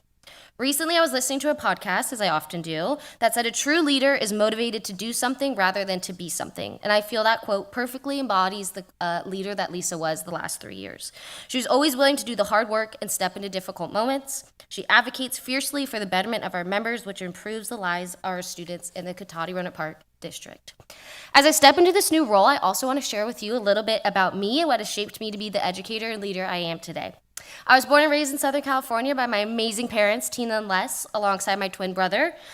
My mom is an educator, so growing up, I looked up to her deeply. Watching the impact she had on students and families, I realized really early on I knew I was also meant to teach. At our dinner table, conversations often revolved around current events, public education, and the policies impacting people's lives. I grew up understanding that being a Dowker meant caring deeply about other people and being willing to fight for circumstances beyond our own. That belief in advocacy, community, and standing up for others became part of who I am. Years later, my path led me to Sonoma State, where I volunteered and student taught in the Cotati-Roanoke Park District. I actually saw one of my students I was a pair for, who's now in high school. I eventually got hired as a 5th grade teacher, and I began my career in our district. And I quickly joined the union and felt empowered to stand alongside my coworkers to advocate what's best for staff and students. And now I am here. As I step into this new role as president, I do so with both excitement and realism. I understand that public education continues to face significant challenges.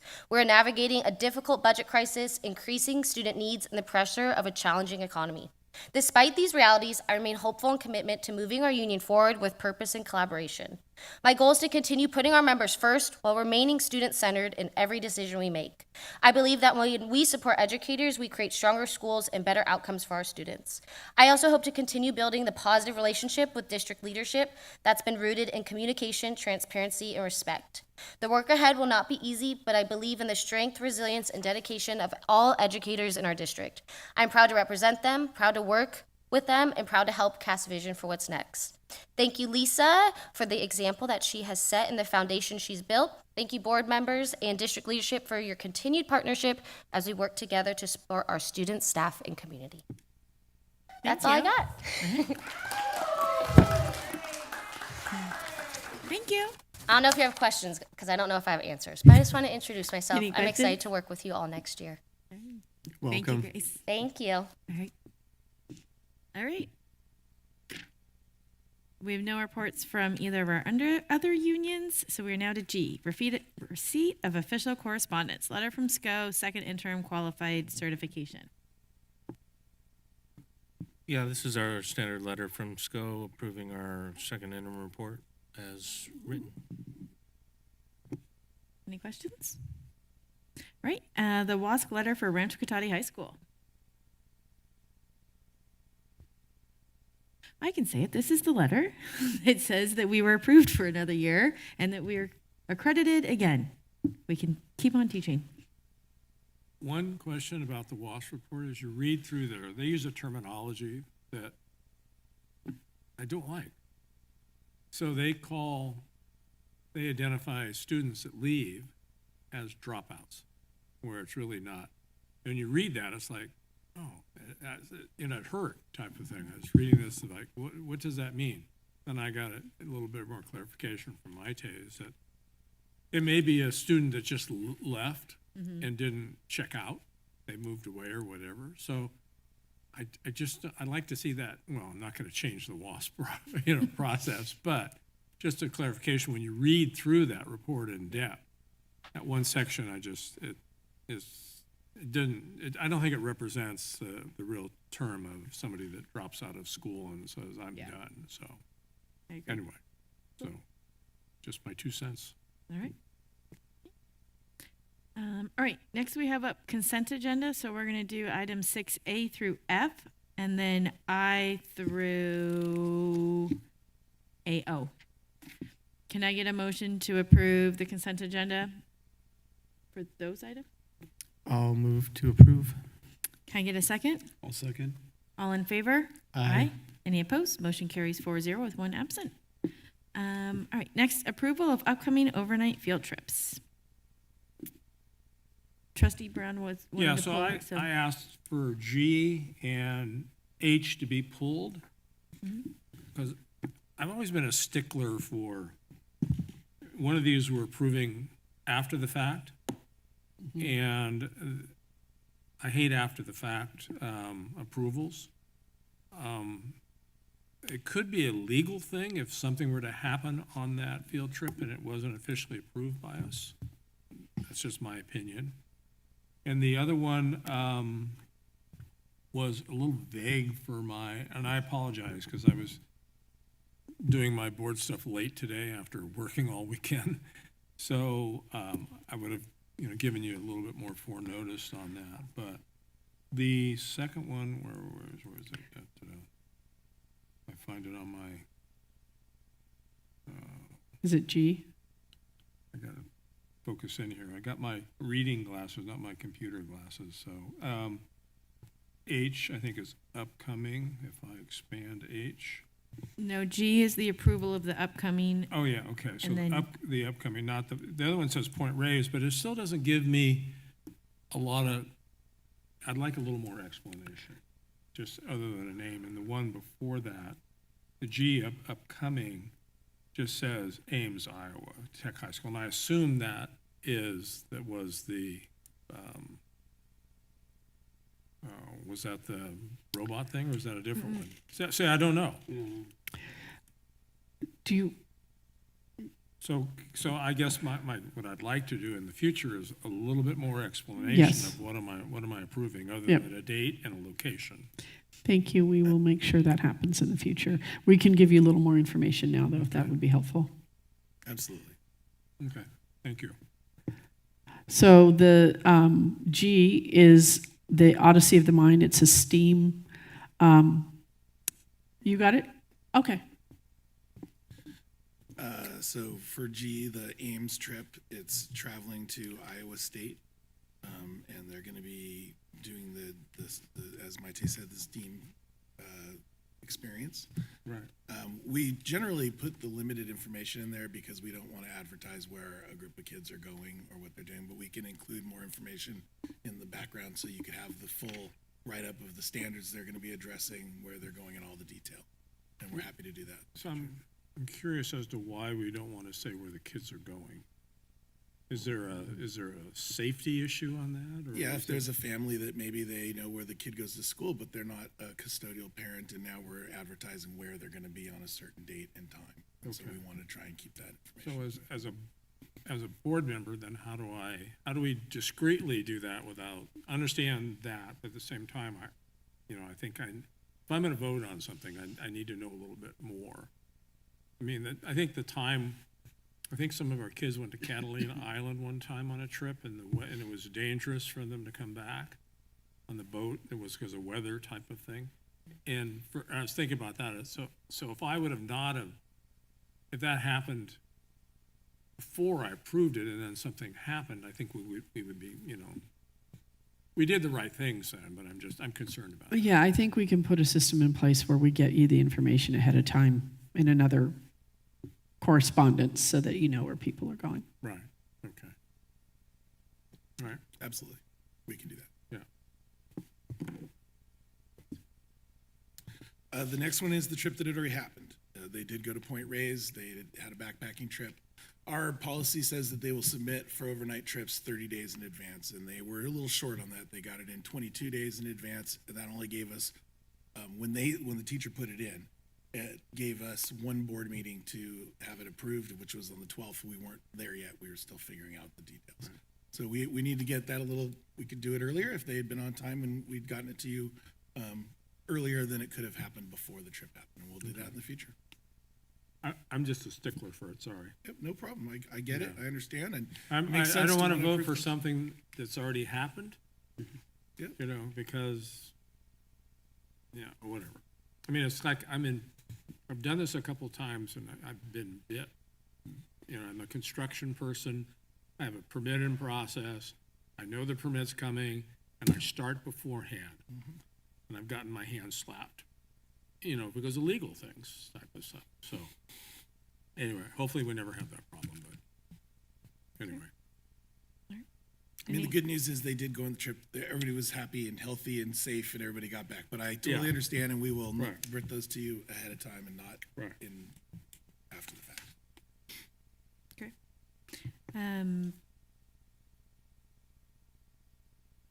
For the board to approve them, like, so the way the process works right now is the teacher does the overnight field trip request, you guys approve it, and then we approve it, right? Yeah, it goes to the principal and then to me. Okay. If we know, like for some of these, they know way in advance that they're doing it, they just haven't submitted all the paperwork yet. Is there a problem if we flip it? Like if the board says yes, but then you say no? Well, I wouldn't want to give you a field trip to approve that wasn't meeting our requirements. So I check to make sure that the ratio of students and chaperones are right, that the costs are appropriate, that we're not denying anybody access because of the fees and things like that. I mean, it seems like that's probably the right first step to get it, to make sure it meets all of our criteria and then bring it to you for approval. So what are the requirements and the liability for the board? Should we be approving these? Do we have to approve these? Is this something that should be here? And then if something, I'm just curious, I mean, you're reviewing the stuff, you're approving it. Why do we then have to approve all field trips? Does it say in the ed code that the board has to do that and we're liable for that? I'd have to do some research. Every place I've been, school boards approve field trips. I couldn't quote the ed code on it, but I could look into it and get back to you. And it's just for the overnight ones that we bring to you. Yeah, it's not, it's not a day trip. Or out of state. Right. Okay. And I don't know if it's a legal thing. I know it's our board policy. But we could adapt that if it's legal. Well, I would like to know is it a legal thing? Because if I'm voting for something after the fact, it's already happened. I mean, is that and someone were to get hurt or something to go wrong or a plane crash and we didn't approve it, and I hate to see some ambulance chaser attorney then coming after us on a technicality that we didn't really have control over. Yeah, it'd be good to know if we actually have to approve it or if we just have to acknowledge it. I'll look into it. Yeah. Because some of these things are just like, okay, we acknowledge that we've gotten the letter from SCO and the letter from WASC and things like that. Right. So, Okay, we'll look into it and get back to you. thank you. Okay, so now we do, any other questions or comments about G or H? Okay. So I need a motion to approve item G, approval of upcoming overnight field trips. I'll motion to approve. Can I have a second? I'll second. All in favor? Aye. Any opposed? Opposed? Motion carries 3-1 with one absent. Item H, can I get a motion to approve the ratification of an upcoming overnight field trip? I'll move. Can I get a second? I'll second. All in favor? Aye. Any opposed? Opposed? Motion carries 3-1 with one absence. All right. There's no educational services, personnel services, 26, what? I have to do what? Yeah, we did all of it and then went back to G to 8. Yep. Okay, personnel services, item A, 2026-27 Declaration of Need for Fully Qualified Educators. Me. Dr. Terry. I'm Rachel this evening. So this item outlines the possibility that an emergency permit may be needed for hard-to-fill positions. It also affirms the district's commitment to filling all vacant positions with credentialed teachers, including interns sourced through university partnerships. So we sign this stating that we're committed to filling it with fully permitted teachers, and if we cannot find one, then it allows us to hire people on STIPs and PIPs. Thank you. This is Any- something we do every year, right? Yeah. It is. Yeah. All right. Any other questions or discussion? All right, can I get a motion to approve the 26-27 Declaration of Need for Fully Qualified Educators? So moved. Can I get a second? I'll second. All in favor? Aye. Any opposed? Motion carries 4-0 with one absent. Board Services, Fiscal Update and Planning. I have the enrollment report as of April 30th, if you're still interested, I can read that we were a net 10 down from the previous month. We had 3 early grads, 1 dropped, 1 other, and 5 moved out of the district. So as of April 30th, we have 6,313 students that attend our schools. I can give you a quick fiscal report or update on budget. I just have some bullet points. I don't have a lot of detail, but that the May revise was just released on Monday this week. No, yes. Right, sorry. What day was I gone? Today's Tuesday. Thursday last week, sorry. So some good news, if this stuff goes through. One thing I was going to mention in my report later is that the COLA for 26-27 was increased to 2.87%. They're talking about adding a inflator to the COLA that's going to be on the base, LCFF base rates of another up to 4.31%, so that's an increase of 1 point something.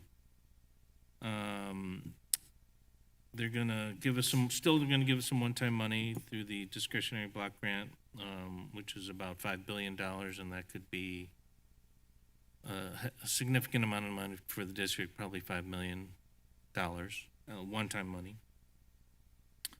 They're going to invest $2.4 billion in special education. These are all proposals, but more money in special ed, which is greatly needed.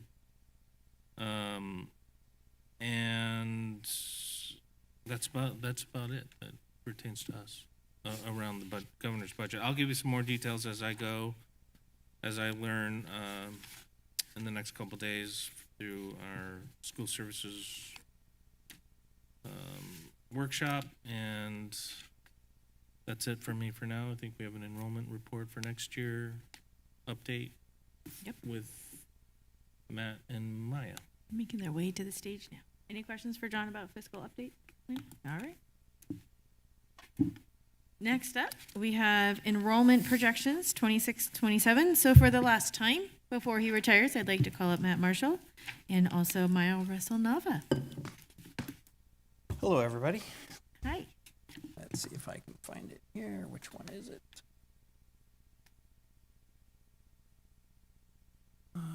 Third interim enrollment.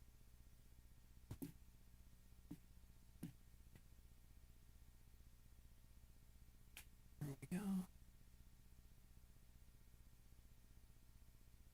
Okay, there we go. Thanks. All right, well, good evening, everybody. I'm Matt Marshall, your current Student Services Director for 3 more weeks. And I'm Maya Russell-Nava, your soon-to-be Director of Student Services. Still a principal. I have to say I am thrilled to have Maya jumping in my shoes. She's going to do a terrific job as the next Director of Student Services. And Right, exactly. Okay, so today we're going to take you through the enrollment process. It's kind of a 30,000-foot view, something that we can do in 10 minutes just to help the board understand what goes into the enrollment process. And so we have about 10 slides we'd like to share with you. So to start the process, we have a new enrollment system that we're using this year. It's an add-on to PowerSchools, our student information system. So PowerSchools enrollment, it's been helping us quite a bit, but we've used that. We look at roll-up from the earlier grades. We're taking in the TK enrollments that are coming in. We look at historical trends. We're looking at return to school surveys. So all the elementary schools will put out return to school surveys to see if students are leaving us or staying, things like that. So quite a bit goes into the process. The PowerSchools enrollment that we started this year has been the lift and the focus. Matt started it, a long time ago. Yeah, in September? basically in September, we started the process. Typically, it should take about 12 meetings with the Power School team and our enrollment team. And our enrollment team includes principals, office managers, district office staff, and a few other folks so that we see enrollment through a pretty broad lens. We have met with them over 30 times because we have so many unique schools in this district. So it's taken a lot more time. But I think the squeeze or the juice is worth the squeeze on this one. Yeah, with talking with the office managers, one of the big struggles is the school of choice that we have, in a sense of, especially at the elementary level, parents being able to enroll anywhere within the district. One of the good things about this system is that there's an automated school of choice lottery that's involved with an address verification, and so it does help our office managers with verifying addresses and figuring out where students and families are choosing to go, and then does make it more of an automated lottery so that it's the kind of the manpower that's involved with it is taken out. It's streamlining the workflow, but there are some implementation kinks as it is year one that we're working out as we go. So when we talk about kind of building the airplane as we're going, we're tweaking things as we go, and we're already making notes of ways to make it better for next year based off of family feedback, workflow, office manager feedback, and all of that. So it has really increased the consistency, the transparency, and even the efficiency that typical beginning of the year enrollment kind of does. But again, the reality of it is that it takes a lot of looking into it, a lot of tweaking, a lot of looking at different spreadsheets, and then just really figuring out how the workflow is going to work best for us in year two. Yeah, and just so you know, our previous system that we used is a Power School product as well, but it was completely manual. And so families got to choose, their top 3 schools.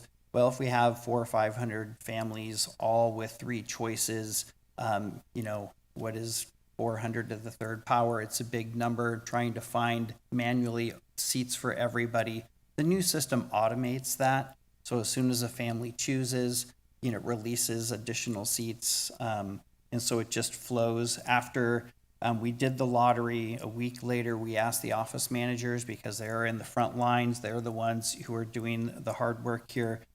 What do you think? Thumbs up, thumbs down. Every single one of them gave an enthusiastic thumbs up. They like the new product better than what we were doing before.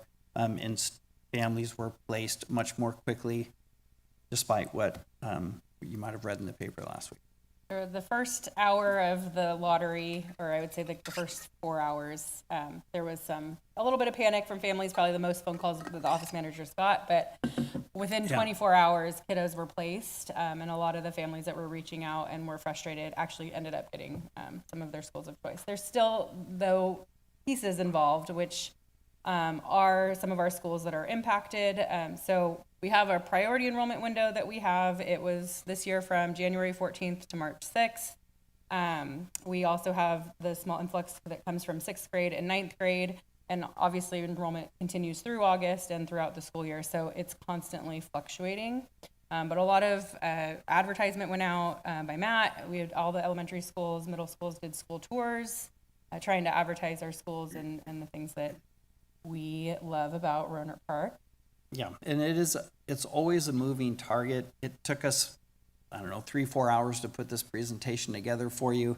And when we took a screenshot of the master enrollment spreadsheet, and then an hour later, we'd take another snapshot and 2 more kids added. And then a half hour later, take a snapshot, another kid was added. So, it's constantly, changing hour by hour. So we update it weekly. The office managers are working really closely to update it weekly. We're pulling new information from the student information system, from the SIS. It's kind of, they're 2 different systems. There's enrollment and then there's SIS, which is student information system. We love our acronyms. Yep. And then this really helps with the staffing conversations because we have to make those in March. So we're constantly looking at this on a daily, weekly basis, going a little cross-eyed with spreadsheets. But it does translate. Oh, go ahead. Sorry. So what you see here on the right is you see on the master spreadsheet, the first tab is the district in total. And then every school has their own tab. And so you see the Evergreen spreadsheet, and you can see they have 3 TK sections, and each section has 20 students in it, and they're full. And once they become full, then we have to find seats elsewhere, and the system automatically does that. So if first choice was Evergreen, but their second choice was Hahn, and Hahn has seats available, the system automatically, places them at Hahn. And so what you're seeing here is these two, you have the secondary and an elementary spreadsheet. They all feed to the next spreadsheet, which we'll share with you. Yeah. So I'm looking at that, and I'm trying to see this. I don't think we have the slides attached to the item, so. A different one. It's in, okay, because, sorry. It's all right. Where do I have it? Behind the interim report. Okay, there. I can see these now. I can't see that. Thank you. It's okay. I wear bifocals too, Le. Right. Okay. And then, well, I'll wait. Okay, I'll wait till you're done. And this is the master. All of our schools are on it by grade level. And so you can see, at the bottom, the totals, and they do fluctuate day by day. That can be a bit frustrating when someone wants to know, how many students are in a certain grade level, because it will change, which you hear about at every board meeting. Bart shares, who's come and gone over the course of the month. So we have a fairly decent mobility rate. So these are some of the past spreadsheets that we look at. We try to look for trends, especially at the middle school. Some of the unique things that we look at are the influx in 7th grade to Lawrence Jones from some of the outside districts where elementary goes full 6. That's known after, we look at how many students have been accepted to Tech High, because that will take away from Rancho enrollment, things like that. Another thing with that we appreciate having our past enrollments tracked in a similar way is we know that last year, John Reed continued to get a significant amount of enrollment after the window closed. The enrollment window last year was earlier, but enrollments continued to flow in heavily at John Reed. And so we take those things into consideration when we have staffing conversations. Inter and intra district transfers, big shout out to Miriam Scott, who's in our student services department. She does quite a bit with her spreadsheets in terms of tracking our inter-district transfers, but there are quite a bit that are flowing in and out. Yeah, and what makes it complicated as well is we have Tech High pulling, and then we have Expeditionary Learning. They take students from all over the county, as well as our own students. And student services processes, if you include the inter-district transfers and the intra-district transfers, over 600 transfers a year in and out of the district, which is its own, it is a challenge.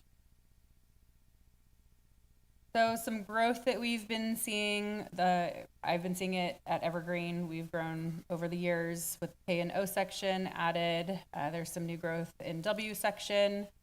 So some areas that are impacted a little bit more than others. And then Evergreen area, attendance area, because of that, the building and the growth that's happened there will feed into LJ, so they'll see the same. Capacity is definitely one that we look at. We look at both student capacity at the sites, but also physical capacity. How many classrooms do we have left? Where can we add more kids if we need to? Things like that. So all of that is involved. And what parents will ask, they'll call and say, well, I'm a resident of Evergreen and I can't get into Evergreen, which is a frustration. And that's not an issue because they think we can just add a teacher and ta-da, we're fine. But, some schools actually have physical capacity as well, and Evergreen doesn't have another TK or K appropriate classroom to add. So there is no way to add. And that's where a family, where Evergreen has more residents than they have the capacity for. And so some of those families will get their second or third choice. We do take into account like siblings. We don't like splitting families. So if a family has a sibling attending Evergreen, they have a higher chance, if they're both residents, of getting in. But those are things that we have to consider. If it's a site that has room, then we'll add an extra TK class or an extra kinder class in order to support the growth. And we have never turned families away. We always find a site that has room and then we add. So we haven't reached a point where we can't service our community. We always go to extraordinary lengths to make sure that everyone has a place. So big picture, our enrollment is steadily growing year to year, and we're continuing to take a look at this through daily.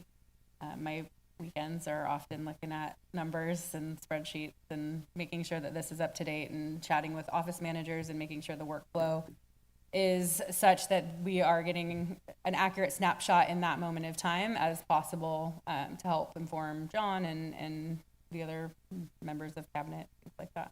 So constantly looking at it, and right now this is about where we're at. Yeah, and I just once again want to thank Maya for, she has wicked skills with spreadsheets. And so she has some insights that that I'm like, wow, that's great information. I think we had a talk in cabinet about that. So I know you're going to be in good hands with Maya Nava as your next director. Questions? You want to start? Oh, there's our numbers. So the key here in 32 years is this word projections. Correct. Yep. And I went to school being a bean counter and how to perfect projections to actuals. And that's key. It's key to us. It's key to any business or whatever. Yep. So as a parent, a new parent, what tools do I need to communicate to the school district? So if I don't have a computer at home, am I at a disadvantage? No. Or if you I could don't speak the native language, is that a disadvantage? I mean, how do we overcome those first two obstacles? Sure. Great question. So for families that don't have technology, we have a lot of families who enroll on their phones. I would say quite a few do. If they have no technology and they call the district office or they call a school, they can go into the main office or they can come to student services, and we sit down with them and we help them enroll with a school computer. If they are non-English speakers, then we have our community liaisons sit down with them, and they're all very proficient. They've all been trained on how to enroll, and they'll work with the family to enroll. Okay. And all of our marketing, all of our documents, all of our training is in English and Spanish. And so if a family goes to our website and they're a Spanish-speaking family, they can select Spanish in the upper right-hand corner, and the entire website, including our documents, will be in Spanish for them. So thank you for all of those vehicles to correct that issue or provide, linkage for that. How much of a problem do we still have with people showing up after the fact going, here I am, because they still don't. I mean, we had you had a meeting just recently, a listening meeting. You were saying how many parents don't know the fact that what it costs, you don't put your kid in school, what it costs. So I'm not faulting you. I just want to know where are the issues with we don't hit projections or actuals and projections don't match. Because, is that an issue? Or is there other areas that are issues that we can learn from to make our projections and actuals, because it's crucial, because then if you have, Oh, yeah. don't have teachers or don't have space, or you have too many teachers, you know, and then you have classrooms of, 5 or 10 kids, so there's just a whole bunch of variables that can, and we don't have excess funds, so it's. No. And there's variables that are within our control, and there's variables that aren't. Oftentimes, TK kinder families might dual enroll, so they might enroll in our district, but they might also be trying to get into another district. And so our projection in this number, at this snapshot in time, this actual is based off of what we predict families because of their actual enrollment. These are actual families that have enrolled. Now, do we know if they've enrolled somewhere else and might go there because they're on a wait list somewhere? We don't have control over that. That is a piece that I'm looking into. And then my last question is, how soon from day one of school will we have actuals compared to projections? So day one of school, we have who has enrolled. We have the 10-day drop period where we look at numbers there. And that, so typically we're waiting those 10 days, 10 school days to make sure that those that are coming have shown up, that we're doing what we need to do. If they've shown up for one day, if they haven't shown up at all, then there's processes and procedures that we need to take, but we can drop them after 10. Yeah, and what happens in those first 10 days is families that are no-shows, the office managers and office assistants and community liaisons are calling those families saying, hey, it's day 3 and we still haven't seen you. Do you plan on enrolling? And we track those down. It does take time because some families that dual enroll and then they jump to another district, they're not in a hurry to get back to our office managers. And so it does take time to track that down. But we do track it down. But it does take several weeks to do that, which I know. I'm going to say that it's not that's crucial in waiting those 10 days. Yeah. Or those 15 days. And it causes us a dilemma, a huge dilemma. So is there any resource, here I'm talking as a controller or the head of my business, I want to know day one, which might be totally unrealistic, but is if you had additional tools to track, to make that 10 days, 2 days, could that be done? Or is it just your customer base isn't answering you? Other than going and knocking on their door going, are you coming or not? Which we do resort to. Pardon me? Which we will do. If we hear absolutely nothing from a family, we have gone door to door, right? Doing what we can. I think for us, the community liaisons has been an incredible gift because this is part of their job is finding out what's going on with these families. And they have great relationships with families in their communities. Or sometimes if the director calls, it can be a little intimidating. Of course, we'd love another 10 community liaisons to do that, but, that's not fiscally school districts can't afford surprises in the wrong direction. Yeah, parents don't care. absolutely. I think, though, it would be interesting, and I don't know if we have the data, attendance and enrollment are two different things. And so, no, we don't know we know what the enrollment is, but we still don't know if all those kids are coming. It'd be interesting to know what the attendance is at school on day 1/2 versus what the enrollment number, like how much does the enrollment number drop down to match attendance, And then you can say, okay, well, if we expected 6,444, but I'm just gonna use really easy numbers. Only 6,000 were in attendance on day 1. If you're 200 short, I don't want to say you're screwed, but No, but you're not in a good place. how much of that gap gets filled by day 10? If it's like barely any of that gap, then we can pretty much guarantee on day 1 or 2, that's does that make sense? Yeah. But one of the things that I like about the new system is parents have to, and families, parents and guardians, they fill out almost all of the enrollment forms that we require, where in the previous system, there was kind of a shorter, like a pre-enrollment type of situation so that we knew and we were tracking those numbers, and then they had access to fill out the rest of the forms. At this moment in time, they have to fill out almost all of the forms and submit almost everything in order to be part of those numbers, which I think also shows maybe their commitment to potentially attending. So if I enroll my child in CRP USD and I don't attend on day 1, my child doesn't attend, they will get the text that says Michelle was absent from school today? Yep. And then if they, because like I can just write in a reason, if they, are we able to track my kid's not coming at all? Like if I, because I can text back to that text saying this is why my kid wasn't here.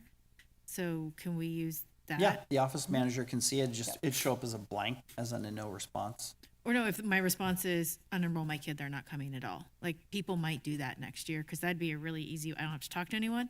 I don't have to call anyone. I can just text and be like, oh yeah, sorry, I forgot. My kid's not coming.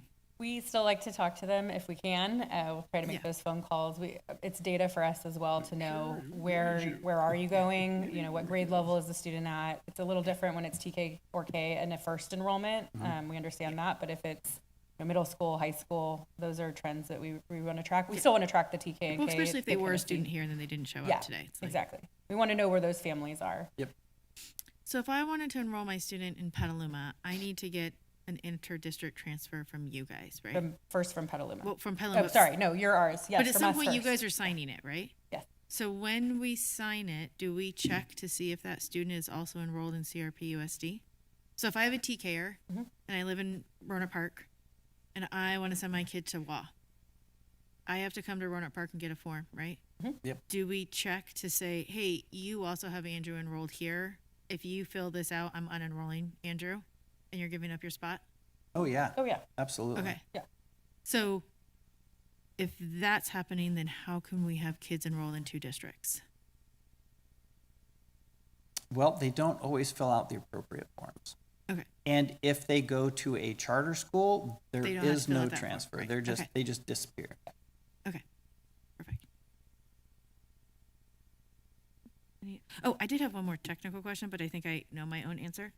So for the site capacity limits, like just for university, it says kindergarten is 66, great.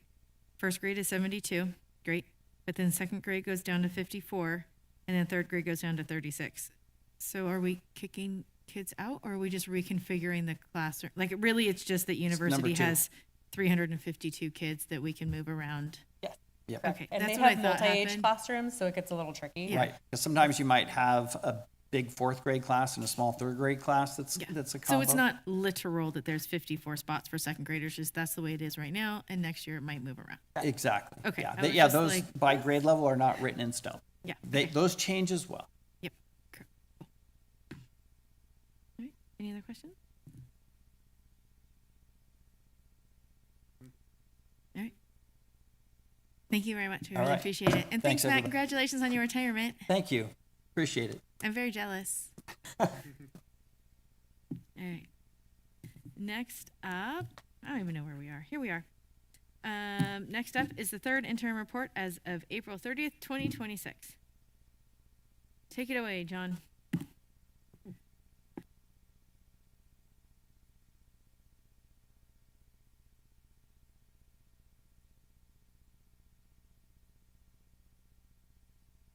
Thank you, Matt and Maya. Part of the reason why I wanted them to present to you before me is because I wanted to give you a confidence level, a high confidence level that we are actually looking at enrollment seriously and with even more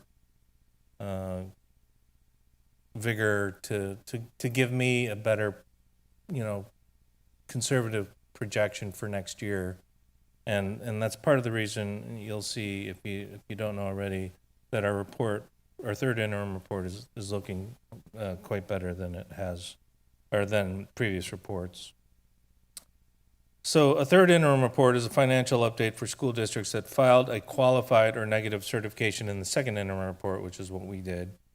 The third interim report is through April 30th and projects activity through June 30th. And then, as previous reports, this goes to SCO for review, and we'll receive a letter regarding the report.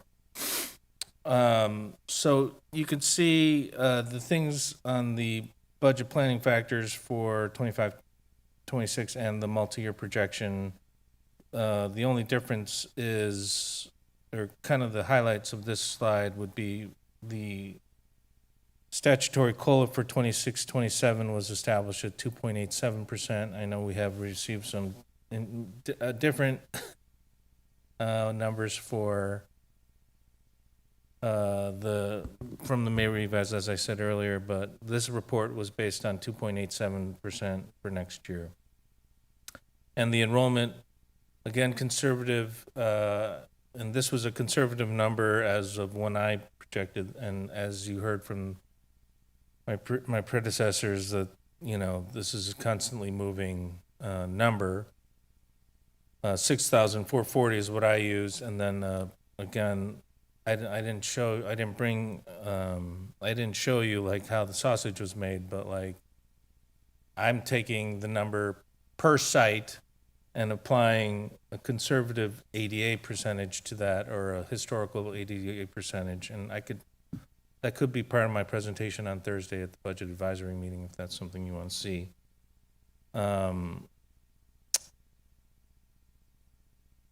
Any questions on that one? Because that's a big one, right? For next year, 6,440 and about a 94% ADA percentage overall. So COLA assumptions are updated. None of these assumptions have changed really, except for the average daily attendance for the out years.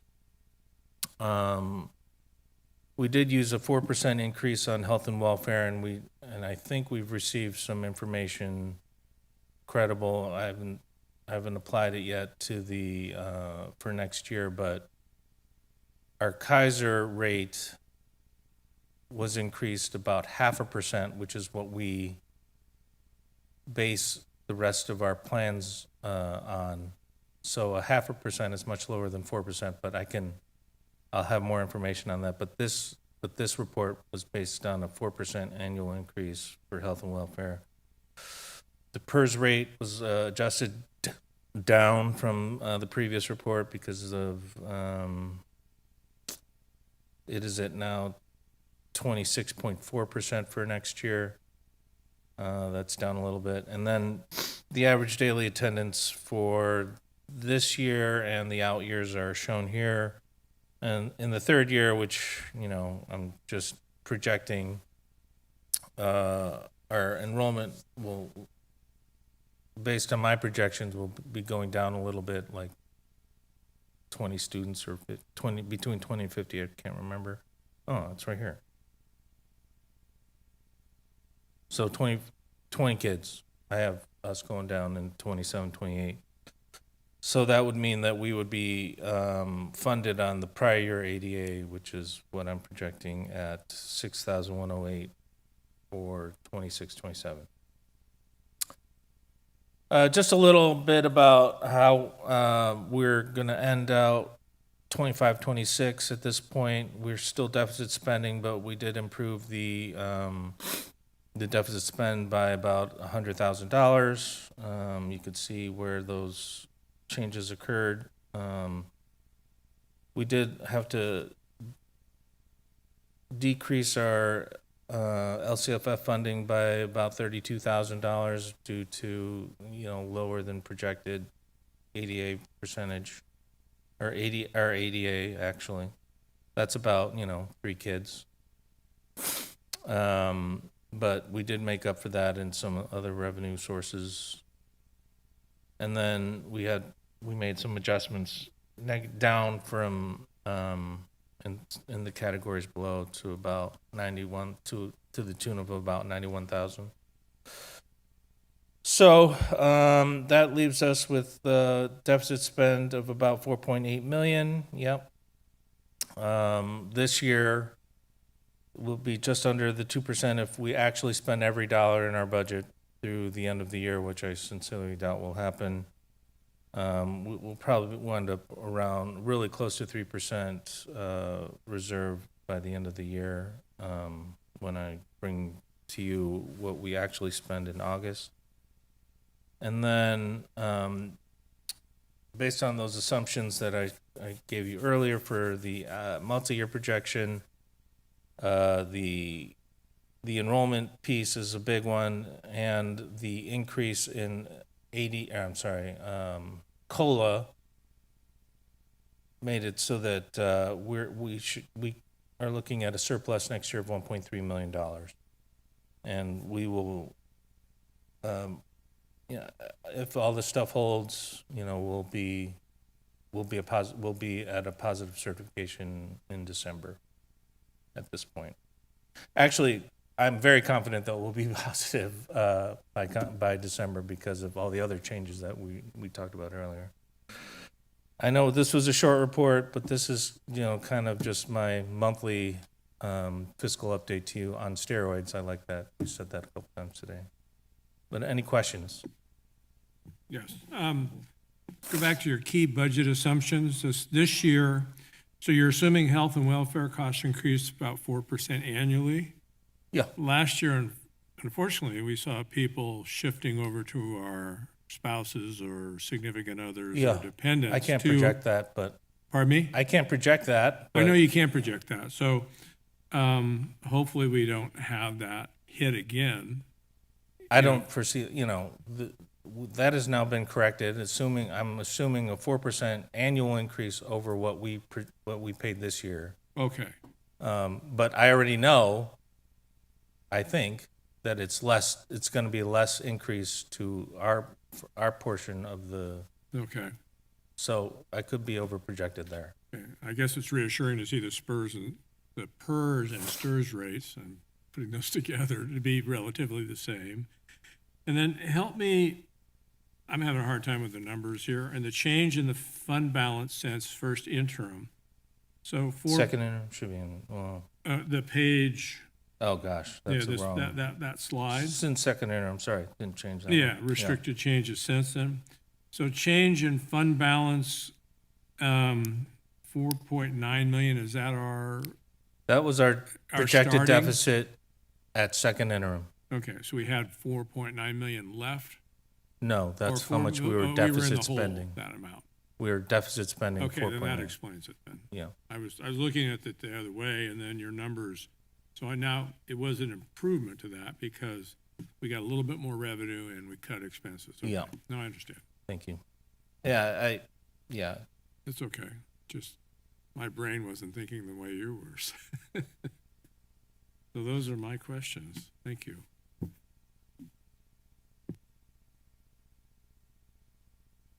All right. Thank you, John. We're so excited for budget at the next meeting. Yeah. All right. I'll be back in a couple weeks to discuss the budget adoption for next. Exciting. All right. Next up, we have approval of Resolution 2026-28, specifications of the election order.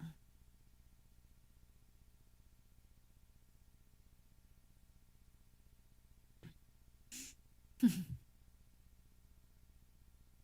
have to put on your superintendent hat now. No more HR hat. There is. My apologies. I've been thinking HR. I didn't realize. Okay. We have an election coming up, and we have 3 board members up. And this is the resolution approving the election order. Great. Any questions? All right. Can I get a motion to approve the Resolution 2026-28, specifications of the election order? I'll motion to approve. Can I get a second? Second. Roll call? Trustee Brown? Yes. Trustee Nelson? Aye. Trustee Martin? Aye. Trustee Wing? Yes. All right. Approval of Resolution 2026-32, proclaiming June 2026 as LGBTQIA+ Pride Month. Thank you. We are asking for board's approval on this resolution. We celebrate our different communities within our school, and this June is Pride Month, and we ask for your approval on this resolution. Great. Can I get a motion? So moved? Can I get a second? I'll second. Roll call? Trustee Brown? Yes. Trustee Nelson? Yes. Trustee Martin? Aye. Trustee Wing? Yes. Ratification of 2026-27 El Camino High School MOU. Yes, thank you. This MOU was written in partnership with our labor partners in RIPSIA, and the MOU addresses student and staff schedules and staff working conditions. and we're asking for your approval. Any questions? Can I get a motion to approve the ratification of 2627 El Camino High School MOU? So moved. Can I get a second? I'll second. All in favor? Aye. Any opposed? Motion carries 4-0 with one absent. Ratification of 2026-27 UELF MEOU. Yes, we are asking for your approval on the MOU. As you saw, UELF has been doing some amazing work, and this MOU is written in partnership with the RIPSIA folks and our staff at UELF. It creates multi-age classrooms and addresses class sizes and work and staff working conditions, and we're asking for your approval. Can I get a motion to approve the ratification of the 26-27 UELF MOU? So moved. Second? I'll second. All in favor? Aye. Any opposed? Motion carries 4-0 with one absence. Acceptance of gifts and donations to schools and districts. Yes, we are very grateful to our partners, our community partners who have donated to us. Soil was donated to THS from Soil and Materials Yard and Garden. We had food and drink for flag football donated to TMS from Oliver's Market. And Turmeric Indian Cuisine donated teacher appreciation food for TMS. The total of the donations is $1,269.52, and we are very grateful to our community partners. Can I get a motion to approve acceptance of gifts and donations? I move that we approve 10G. Can I get a second? I'll second. All in favor? Aye. Any opposed? Motion carries 4-0 with one absence. All right, Sorry, with 10F. that, It we was will- 10F. Sorry. What? I said 10G. Sorry, Oh, it was 10F. 10H. 10H. Right, you got it right. Okay, all right, with that, we will serve everyone at graduation, and then for the budget presentation on June 9th. Meeting's adjourned.